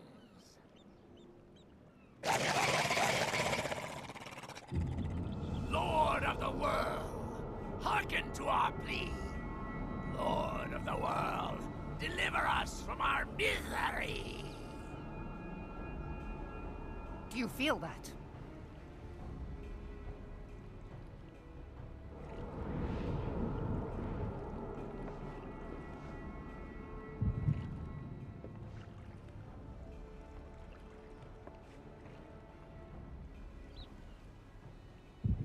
I know this sensation. It's the echo. What?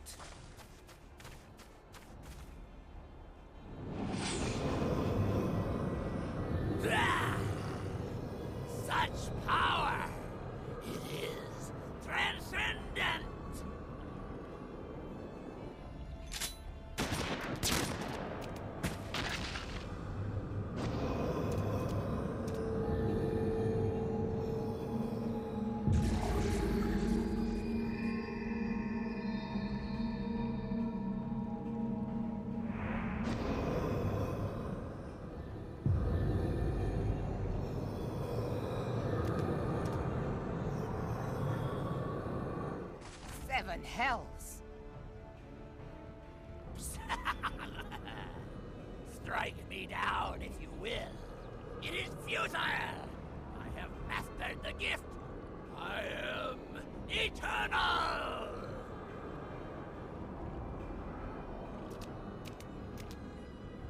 O mighty Leviathan, ruler of the seas, born of waters primordial, I offer unto you this frail flesh, that you might grant your faithful servants deliverance. I beseech you, come forth!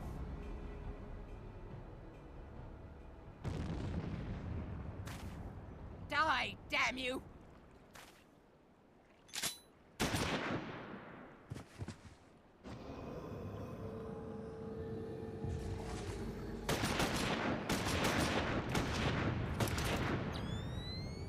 Foolish shorewalker!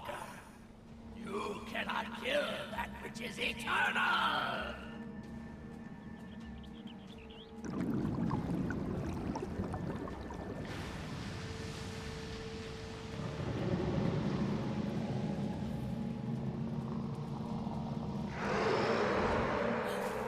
Heavens forfend. Damn it all!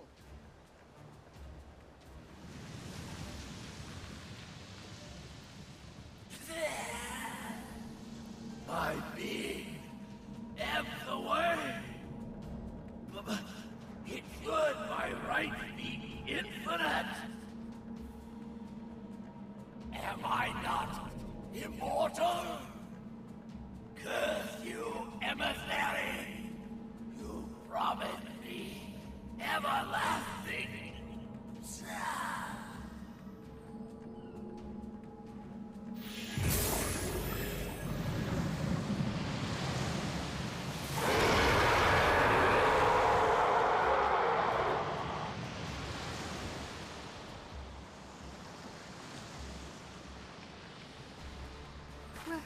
Where did he go?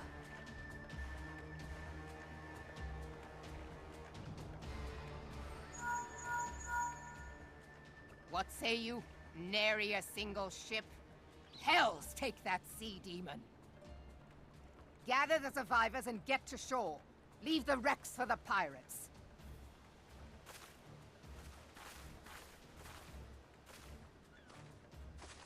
Leviathan wastes no time. The diversionary squadron is lost. For a mercy, 'twould seem the Primal now makes for open sea. But why does he not press his advantage? Unless... God save us. He means to unleash a tidal wave.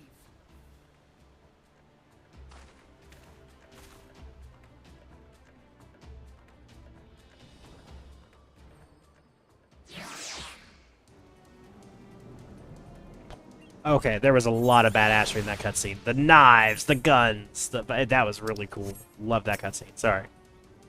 Understand, I speak no normal wall of water.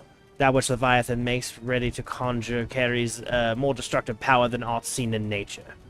Enough to raise entire coastal settlements, if his last attempt is any guide. We cannot suffer history to be repeated. How in the Seven Hells are we to prevent it? Just put me on a boat, I'll kill him. Easy. Though our plight cries out for action, we must take thought. So long as Leviathan remains at the open sea, he is effectively beyond our reach. Our fleet is second to none, of that you may be sure. But the Million herself would struggle to best the Lord of the World in his element. In a straight fight, he would make meat and matchwood of us. We need another plan, that much is plain. Let us return to Limsa and see if we cannot think of one. I shall await you in the command room.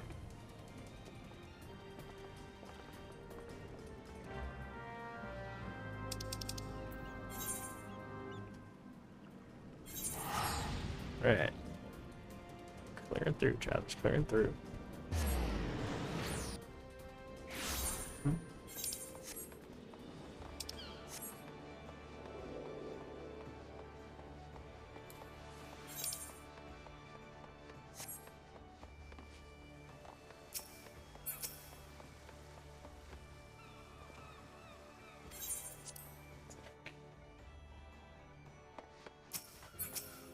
Look like this patch is almost done, because I'm pretty sure Leviathan's like the end of this patch. There used to be a hamlet beyond South Tidegate in western Lanosha.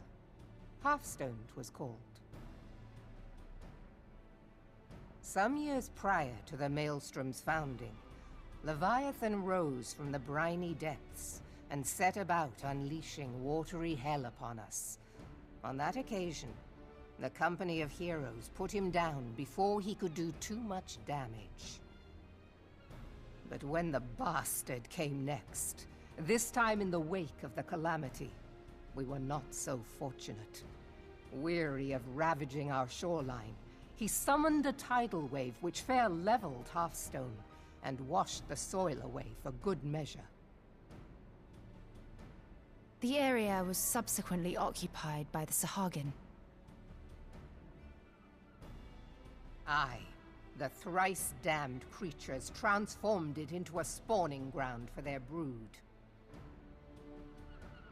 Given the quantity of crystal stolen to feed him and his legion of thralls, we can be fairly sure that Leviathan is stronger now than in his previous incarnations. If that sea demon is left to wreak havoc, what befell Halfstone may well befall a larger settlement, even Limsa. That cannot happen. The Primal must be stopped.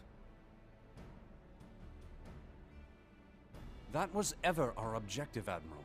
But how are we to achieve it? The sea is Leviathan's uncontested domain. The ships of the 3rd Squadron could not close to within 100 yards of the Primal, nor could their cannons pierce his defenses.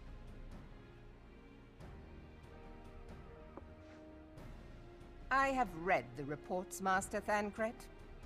Our warships may as well have been bloody pleasure barges for all the good they did. 7 hells! Is there no way that we might strike back? The Company of Heroes defeated Leviathan, having first lured him into an inlet, but we must needs contend with him upon the open sea. It will avail us little to consult past experience.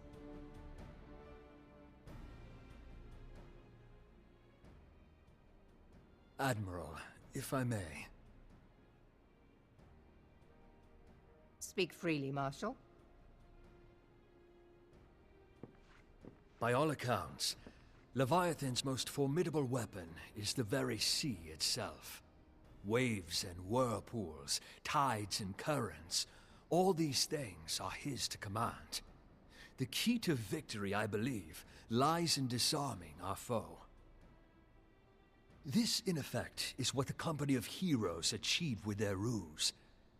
We cannot lure Leviathan from the sea a second time. But what if we could weaken his hold upon the element of water? I have heard of devices capable of such wonders. They draw upon the power of corrupted crystals, I am told.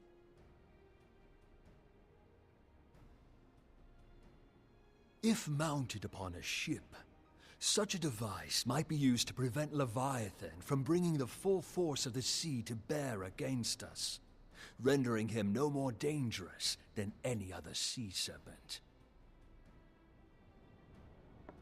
Of course! Sid built a similar device to grant the Enterprise safe passage through Garuda's Tempest, did he not?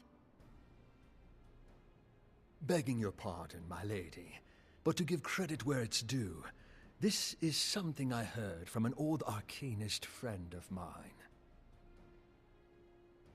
It makes little difference who thought of it first, so long as it works. Beg the specifications of this device from your friend, and I shall pass them on to our people at Naldic and Vermelis. But before we proceed any further, I would voice one concern. Piercing Garuda's defenses is one thing. Suppressing Leviathan's attacks, quite another. In matters of science, I am as a babbling babe, but I cannot well imagine that such a feat would be possible without a veritable mountain of corrupted crystals. The question being, do we have a ship big enough to bear such a burden? Mayhap not, Admiral, but two might. Recall you the tale of Mistbeard's greatest haul? It is said that he lashed 2 ships together, side by side, the better to bear his plunder. By your leave, we might attempt to repeat the trick. The gods know it would be quicker than building a new vessel. Mistbeard did this. Truly, Marshal, upon the subject of the Pirate King, you are as a scholar. Now, from what I have gleaned of these matters, the device will need to be in close and constant proximity to the target. To wit, we must lash our twin vessel to Leviathan. This in itself will be no small feat. Ramming speed will be required, but given the weight of the cargo, that will only be attainable with the aid of a towing vessel.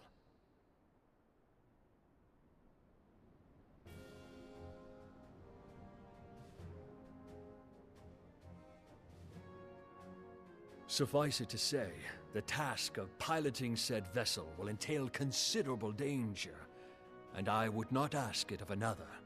I volunteer myself. 'Twill be dangerous for all involved, but we have no better recourse. Very well.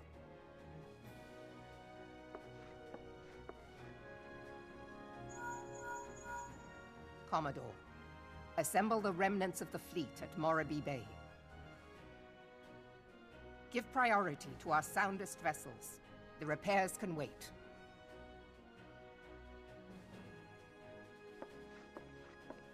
Storm Marshal Slafierson, command of the operation is yours. I want that twin vessel ready to sail post-haste. At once, Admiral.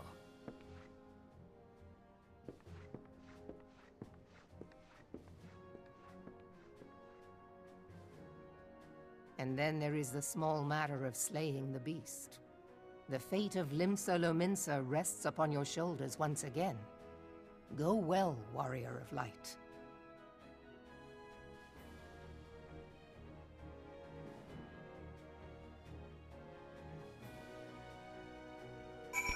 Okay. It's just a quick aside. I know I mentioned it before. That guy is Mistbeard. Way more soft-spoken than I would have thought, too. Very, like an erudite guy. I was not expecting that. Beings held as gods also exist in what you call the Far East. Legends tell us that they walked among us in days of yore, but I confess that I never truly believed them. That I should live to behold one is humbling and horrifying in equal measure. Now that I have come face to face with the Primal, I do begin to understand why Garleans fear them so.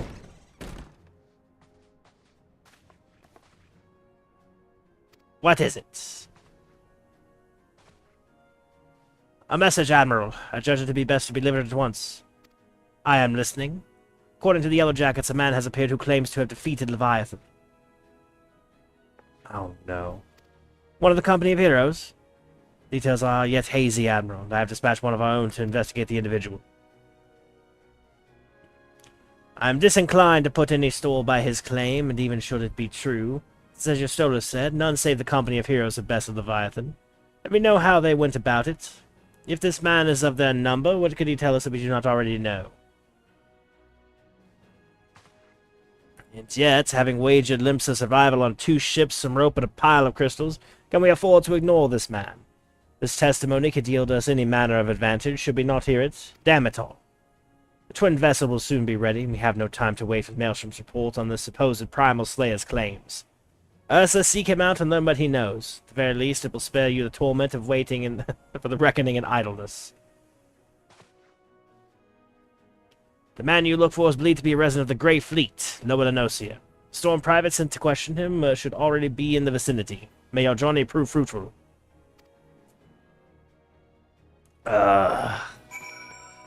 You know, and this game uses humor typically in what I would consider to be a very good way. And again, I mentioned, because I mentioned it before, how much I hate this character.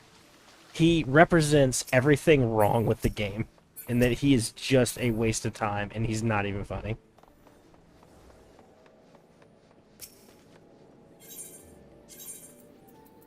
Okay.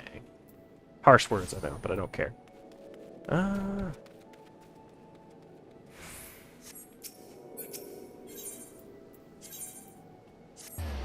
Whee.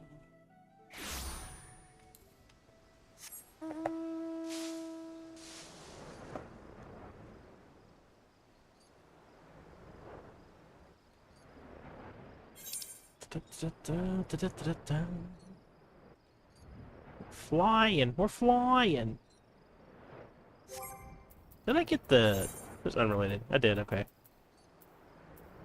Let's say we're all stocked up for horses. So if I do the extreme with my wife and I end up getting the water one, we'll be all set. Set. Oop. Of course, I still need lightning and ice, but those won't come till later.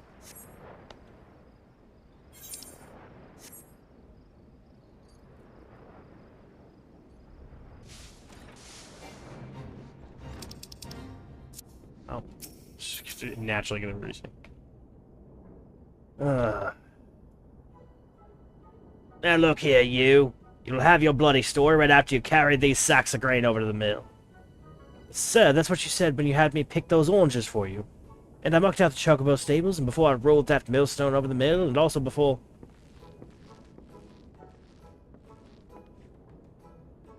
Gods, man, I've worked 3 straight days without a wink of sleep. 3 days, and do you hear me complaining? But I suppose it's just some that ain't just for the... Some just ain't made for the rougher stuff. Alright, I'll give you what you want. Never let it be said that old Tractium ain't a generous soul. Now prick your ears, cause I won't be repeating myself. Too modest, you see. Besides, there's only so much epicness a man can take in one sitting, you kin. The tale of Tractium's epic victory over the dread primal, Liviabetus. The Liviabetus is huge, make no mistake. To give you an idea how big, each of his scales is wide across as me members long. And that's no mean feat, let me tell you. When I fought him, I could barely see for all the brine he was pelting me with. Must have been a lagoon's worth at least. He even knocked me trusty axe out of me hands at one stage. Of course, that proved to be a grave mistake. What happened next? Why, I grabbed him by the tail and tied him up in knots. But no wanting to take all the glory for myself, I let me mates in the company of heroes handle the rest. Like I said, I'm modest as well as heroic, mayhap too modest. Now, there's some say you can never truly beat Liviabetus, but they've got to learn to live with him and make the best of the bad situation. Not the company, though. No, it's you. I'm sorry, I didn't mean it. I was just enjoying the attention is all. Take back everything I said. Was never part of the company heroes. I'm no marauder. I'm actually a complete coward. I'm nothing. I'm chocobo dung. Knowing the maggots you find wriggling in chocobo dung, I have to lie to women to tumble them, and that don't happen much. Remember's tiny. It's pathetic. Okay, that's pretty funny, actually. I'm sure as hell didn't fight Liviabetus, but I have seen him with my own eyes. 'Twas a fair few years back when I was working as a baker's hand. I was shirking my duties one day, loitering about the harbor, when I saw it. Great big massive sea serpent some malms off the coast. With the fleet galleons making straight for it, cannons firing. So bloody scared I soiled myself right then and there. Oh, gosh, I just remember that these days made me soil myself all over again. Hey, if you're asking about Liviabetus, it means you're planning to fight him, ain't you? Well, take care, he is really terrible. Dreadful, I tell you. If you're not too careful, you'll end up at Gullet or at the bottom of the sea. You worthless lying whoreson! I can't believe you made me handle chocobo dung.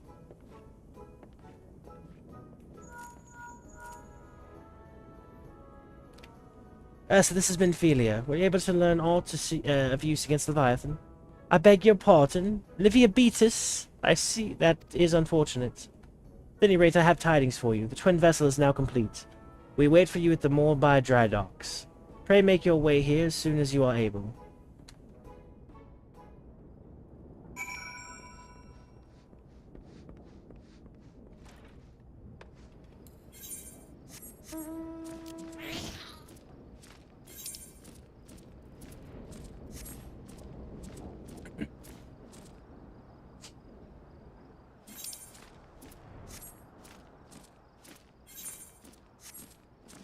Excuse me. No, thank you. Taking a drink of my tea, just having to be grinding on a wall. Don't take that out of context, travelers. And, yeah. Apparently tried to go to residential. Oh, I can do this. Look at that sky. That is gorgeous. This game is truly beautiful. Sorry, every once in a while it's just nice to sit there and appreciate just what they've done, what they've crafted over the years. Told you John the Great Feat proved fruitless. My sympathies, lad. I wager it served to take your mind off the events of recent days, though, but enough of that nonsense. The moment of truth is upon us. Quentin Vessel, the World Eater, I'll call her, is complete, and she surpasses all my expectations. In addition to her prodigious tonnage, it's normally tonnage. They've really committed to that. Tonnage. She has been fitted with a platform that you and yours might maneuver freely in battle. I would mention also that she is nigh unsinkable, but I'm not one to tempt fate. The World Eater and her crew stand ready, my friend. Just give the word, and we shall bear you to Leviathan. Let's bring it on.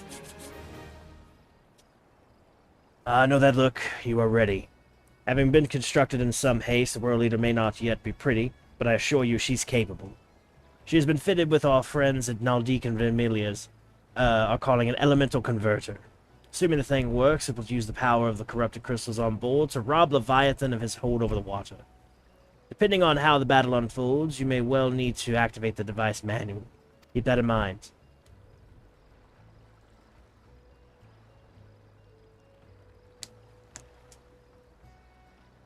It is expected that the Sahagin and their thralls will attempt to come to Leviathan's defense. Accordingly, the Maelstrom will once again employ diversions. Anchored in Ishola, I would ask you to assist in this effort. It is to fulfill its purpose, your diversionary force must not want for numbers. By your leave, I too will volunteer my blade. We would welcome it. Having seen you fight in Sospa, I dare say the fishbacks will find your presence highly diverting. Anchored in Ishola, if you would join the 3rd levy, Lady Yogiri the 5th.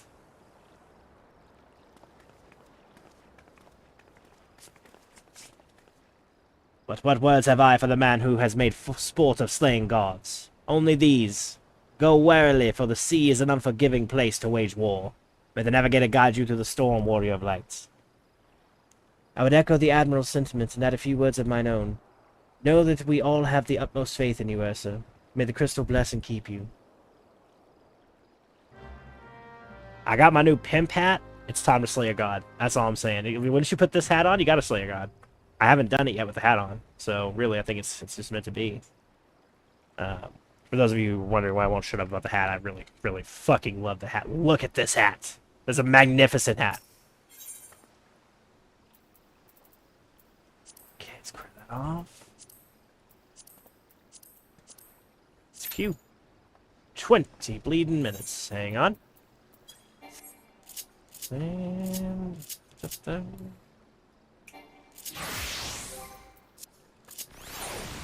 try that again. 6 minutes. Okay, much better. Always pays to have a healer in your back pocket. Alright, that being said, a couple things we can do while we're waiting. We're going to go turn this puppy in. I'm wondering if there's anything more to do.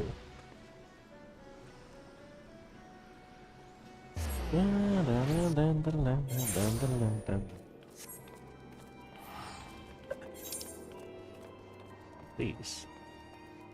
Ah, that'll be the Am to Repeat card mode.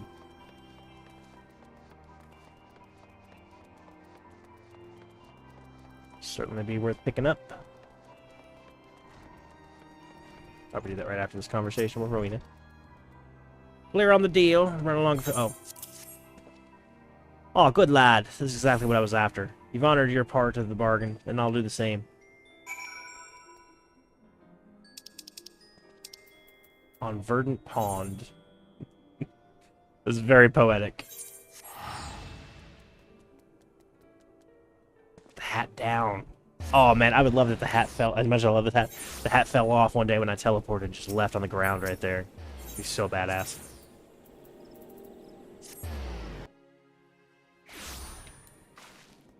I think part of my like enchantment with this hat is that fucking Rothgar don't get to wear them very often. I can't put on a black mage hat, but this thing, not the relic armor for black mage, right? A monumentally like identifiable thing. One of the most identifiable Final Fantasy things in the entire Final Fantasy ecosystem. No. Random Alliance Raid hat. Absolutely. Crazy.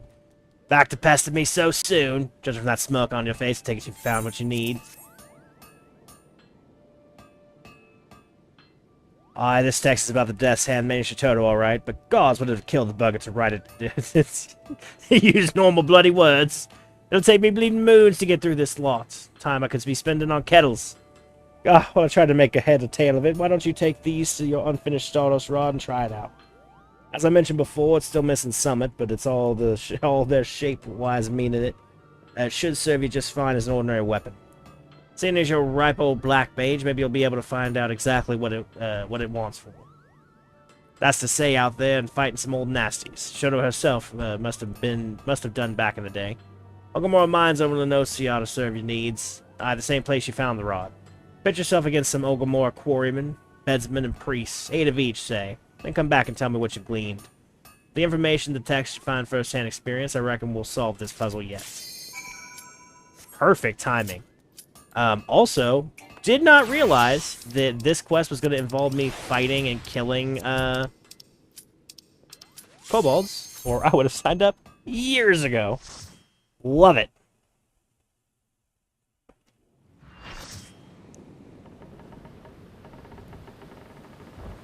Ooh, the creaking is really cool.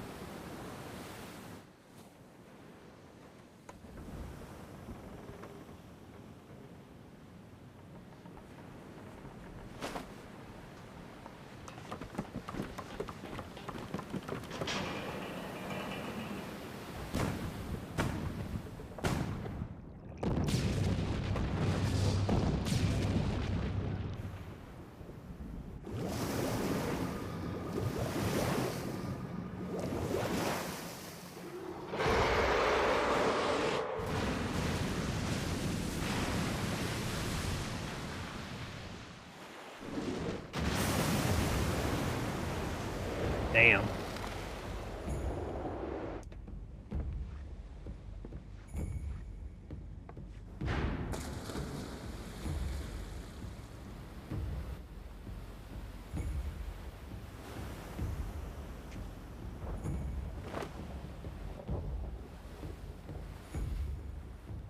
I mean, realistically, though, what's stopping him from just, like, leaving us to go kill the ship and just leaving us alone?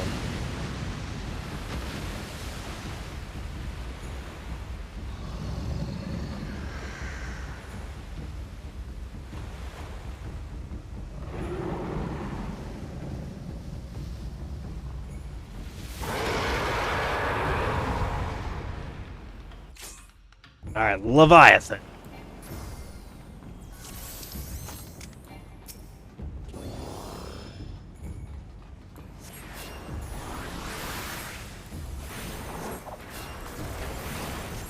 Gotta remember I'm a healer, so just focus on some healing, I guess. It's like he's the main tank. Okay, so that means he's gonna hit that side, yeah, so... Okay. So I haven't done this in a while, so the mechanics I'm a bit sloppy with, I'm sure. The tail.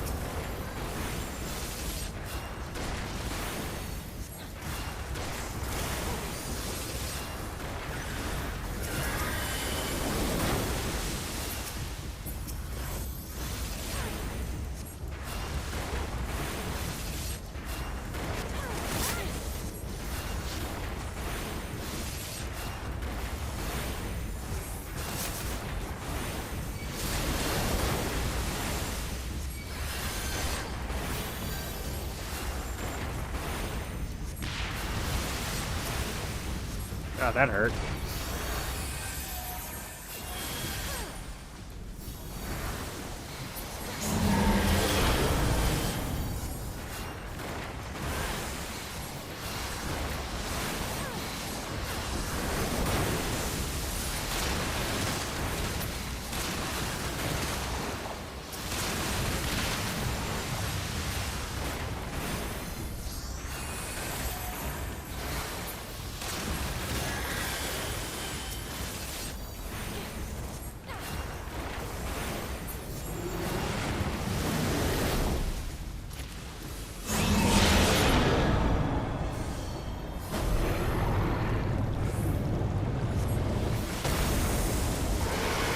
Leviathan just talked. I don't think I ever actually noticed that before.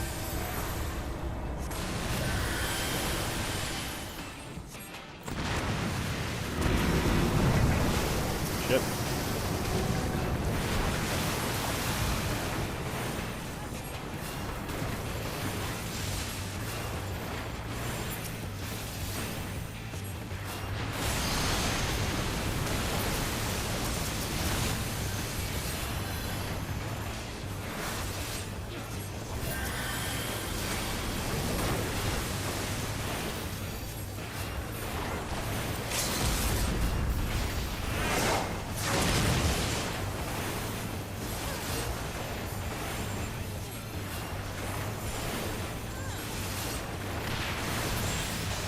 Nice, nice. That wasn't too bad. If the railings were off there, I would have absolutely died.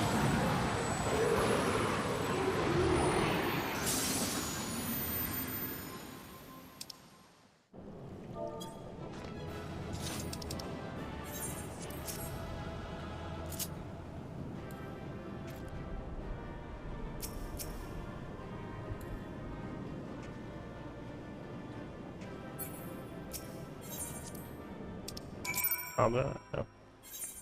That's okay. That was a really cool fight. I will say the extreme is way cooler, but that was pretty cool. Okay.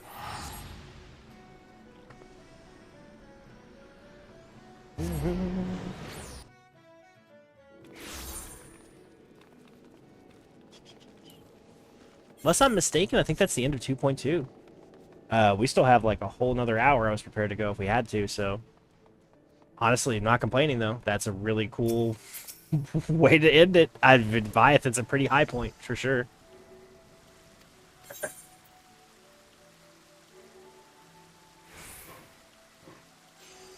This is interesting. He never talks.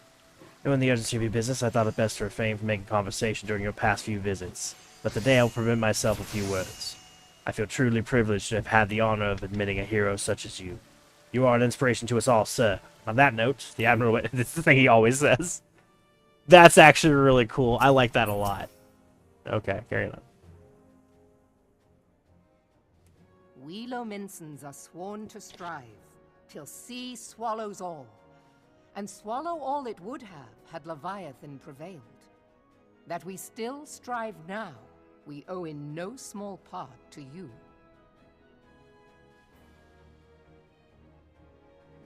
Not for the first time, you have delivered Limsa Lominsa from the wrath of a primal. Never has our nation known a stouter ally. On behalf of my people, I give you my humblest thanks.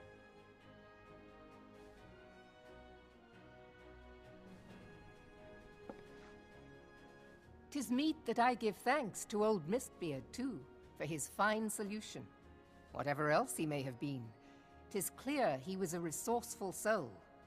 Would that I had a man like him in my service.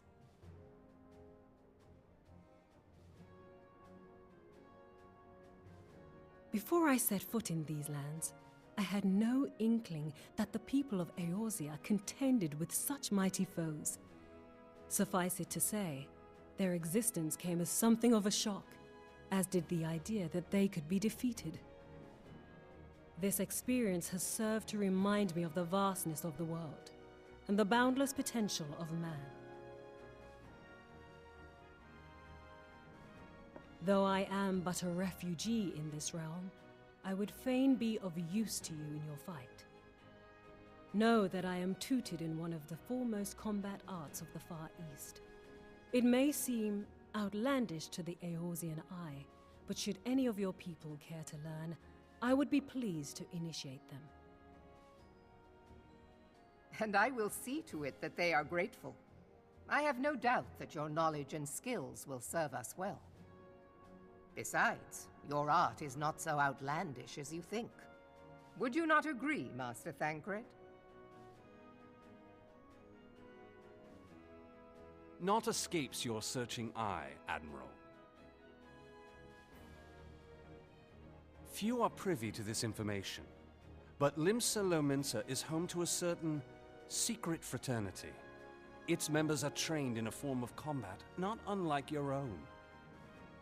By my judgment, it should not be beyond such individuals to adapt to the techniques I witnessed you employing with such admirable deftness. I am heartened to hear this. I too noted a kinship between your style and mine own, though it seemed to me that you fought differently in the beginning. I suppose I did. What can I say? I'm a man of many talents. Though you may labor to believe it, Thancred was once something of a scoundrel who fraternized with the criminal class in these parts. Yestola! You jest, of course. But for a chance encounter with Alphino's grandsire, he might never have left Limsa Lominsa, or received an education in Sharlayan, or taken up his post in Uldar, which is where he trained in the blade, lest you wonder.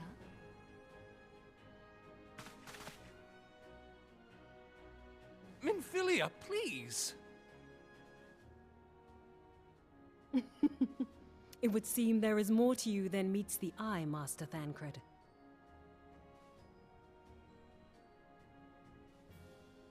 Lady Yugiri, I am told that you and yours came to Eorzea seeking permanent resettlement, and that many domins have since been engaged as frontier hands at Revenant's Toll. Moderna is many things, but a place of refuge it is not. Know that I would like nothing better than to furnish your people with a new home here on Lominsan soil. Alas, racked by instability as we are, our nation is in no fit state to take you in.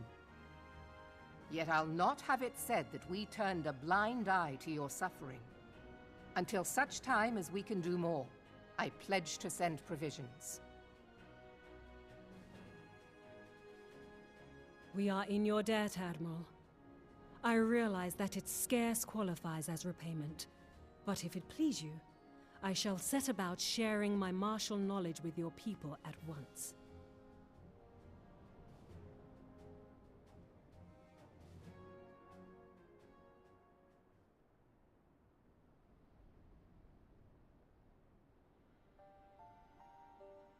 You wished a word in private.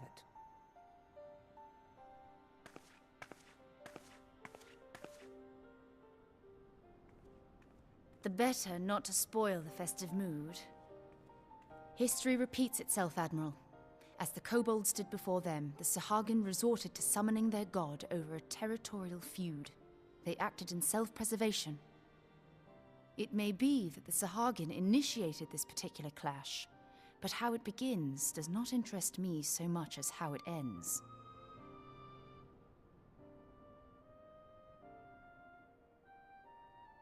I have not forgotten our conversation, Y'ashtola. I am aware that man bears part of the blame for the Primal's existence. Nor am I ignorant of the Sahagin's reason for acting. They sought to secure a place to breed and multiply that their kind might survive. Self-preservation, as you say. But we have as much right to live and thrive as they. If our own survival is threatened, are we to lay down our arms and welcome oblivion? Nay. And so you kill, that you might live. Yet if living is a right, then that right belongs to all peoples, be they men or beastmen.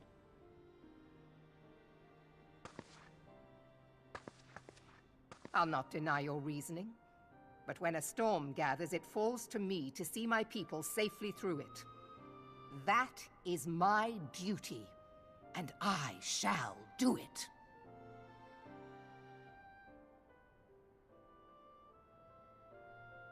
As must we all, Admiral. Stay the course, then, but know that it will lead to no good end.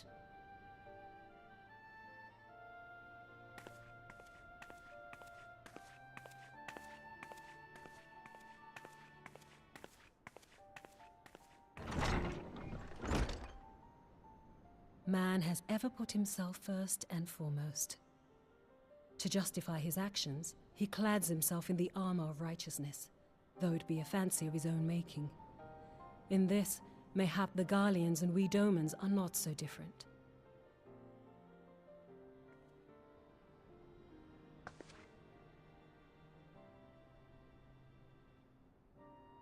Eorzea has become as a raging sea.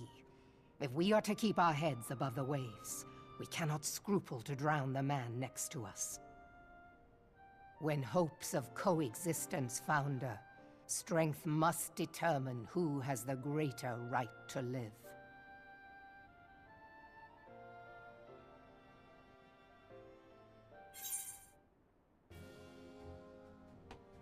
So that was really interesting, and especially because you can tell she is extremely conflicted about it.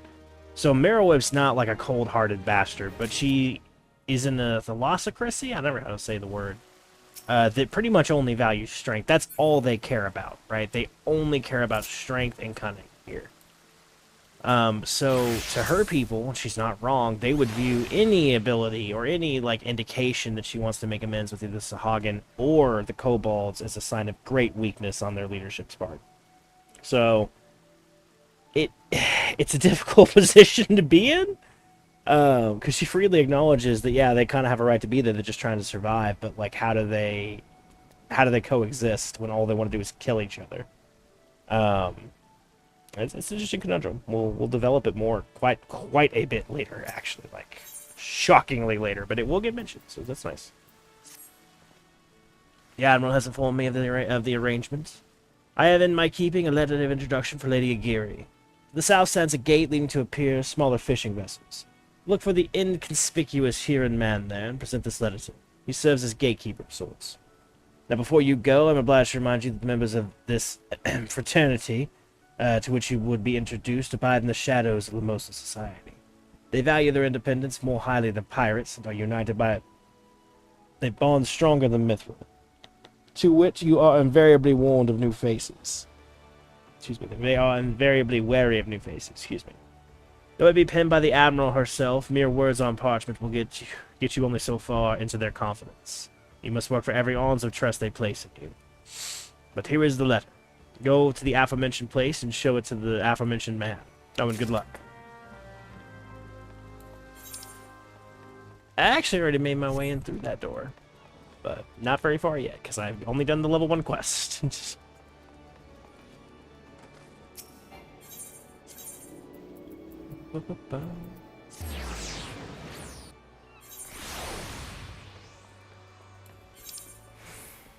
Oh, is it not the... Okay. Well, it goes from there, too.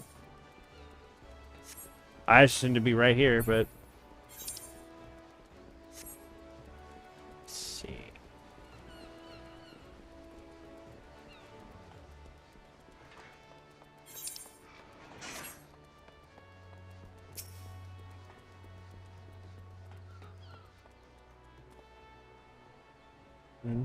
Got business with me, venturer.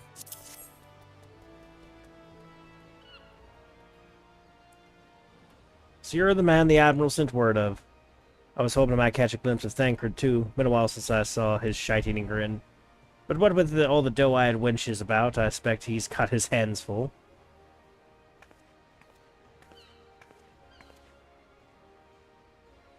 You must be the Far Easterner what Merylweb says wants to train with us. Welcome to Limsa, my lady.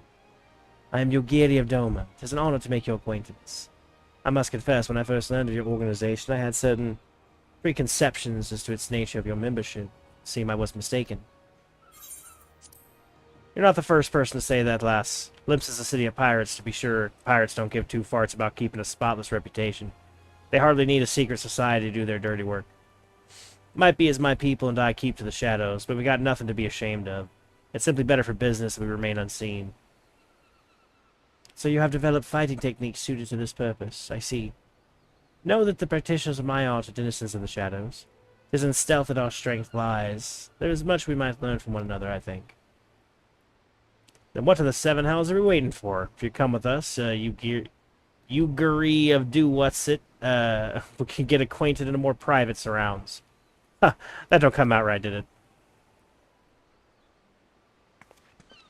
Master Ursa, I shall remain with these people for a time, that I might study their ways. Though I am loath to be separated from my countrymen, take solace in the knowledge that they are in the best of hands. You have been a true friend to Stomans. No words would suffice to express my gratitude. Ere long, I hope to begin imparting my martial knowledge to the people of Eorzea. When that time comes, it would be my honor to welcome you as a student. That would be fucking cool. Wish that happened.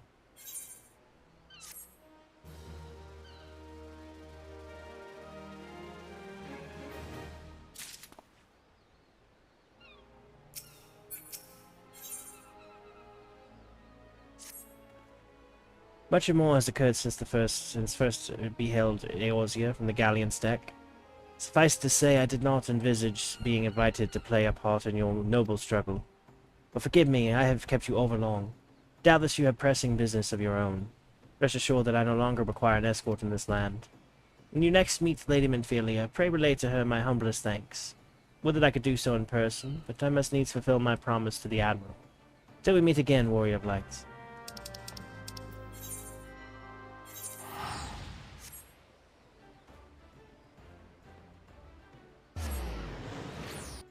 Okay.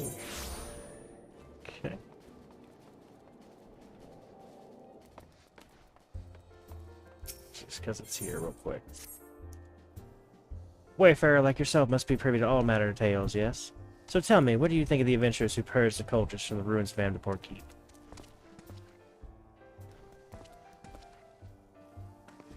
What? It was you who did the deed. You're just the person I have been seeking. There is a man who would lend your ear, a hero known as Adiston. He dwells in Camp Tranquil, for where he surveys the Twelves Wood. Of late he has sensed dark stirrings at Amdapor Keep, and would speak to the one who braved the ruins already. But I shall put no more words in Brother Adiston's mouth. Pray attend him in South Shroud. If you give him my name as proof of your intent, he will not withhold a single detail of what he has observed.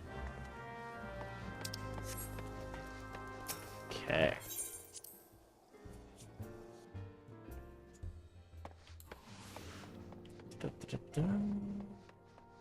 Sure.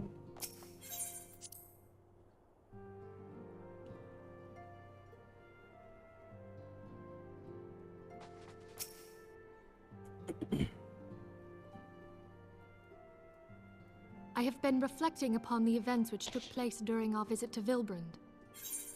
If you have a moment, I would share my conclusions with you. Please, bear with me. When the Sahagin Elder summoned Leviathan, he employed the power we have come to know as the Echo. Though I cannot well explain the how of it, it would seem he became immortal in so doing. When the Admiral subsequently slew him, his spirit emerged from his lifeless flesh, a consciousness shorn of physical form. Thus transfigured, he took up residence in the body of his minion with the ease of a man donning a favorite glove. Long have I known that the Echo allows one to pass through the walls of a man's soul. But never did I imagine that it could free us from our own flesh, nor less that our souls could then occupy the next corporeal vessel to take our fancy. It was of this that Elidibus spoke, an existence which knows neither cessation nor oblivion. And yet, though the Sahagin had mastered his gift and thereby become immortal, he was by no means invulnerable. As we both bore witness, he was ultimately absorbed into Leviathan. And the import of this observation? If the Ascians' mode of existence is indeed the same, it can be inferred that they too are not invulnerable, that they can be destroyed. There exists a legend which tells of souls who are reborn upon the cusp of each umbral calamity, that they might stay the encroaching darkness. To most, it is but a fairy tale, yet recent events have given me cause to wonder, could the legend in fact refer to the Echo? Much and more yet remains unknown, but I am confident that all will become clear in time. For the present, however, what matters is that the key to defeating the Ascians may at last be within sight. With Urianger's aid, It is my hope that I shall fathom this matter ere long.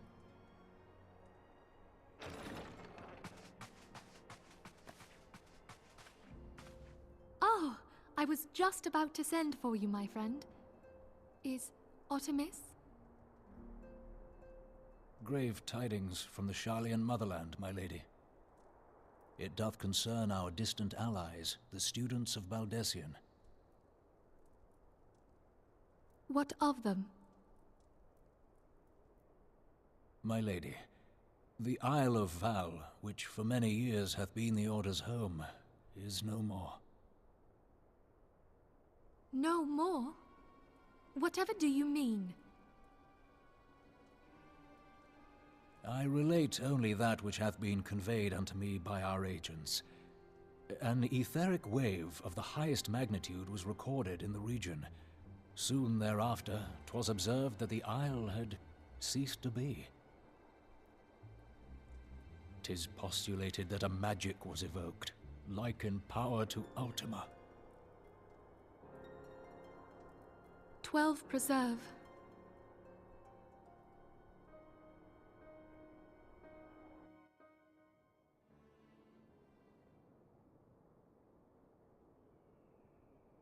If there are no other matters, I move that today's meeting be adjourned.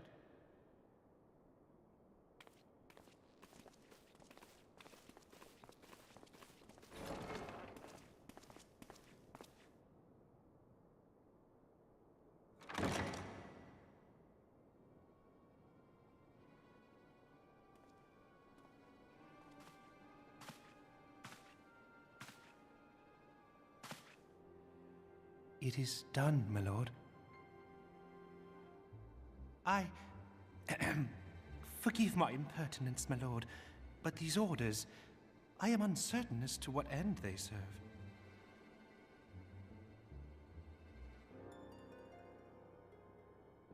Revolution.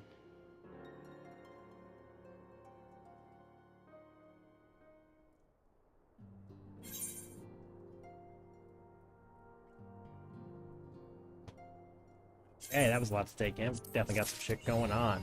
So, that is 2.2 Through the Maelstrom. That's actually just about a perfect time to end it here, travelers. We can carry on a little bit longer, but there's no real reason to, because we got what we came for. Tuesday, we might do a bonus stream this weekend. We might not. I do need to get caught up on editing. We do have a lot of other things to do, though, as well. So we might even do a bonus stream tomorrow night for the Beast Tribe quest, specifically. But in the meantime, I have been Ursa the Literary Bear. I hope you guys have enjoyed this particular story, and we will catch you at the next campfire.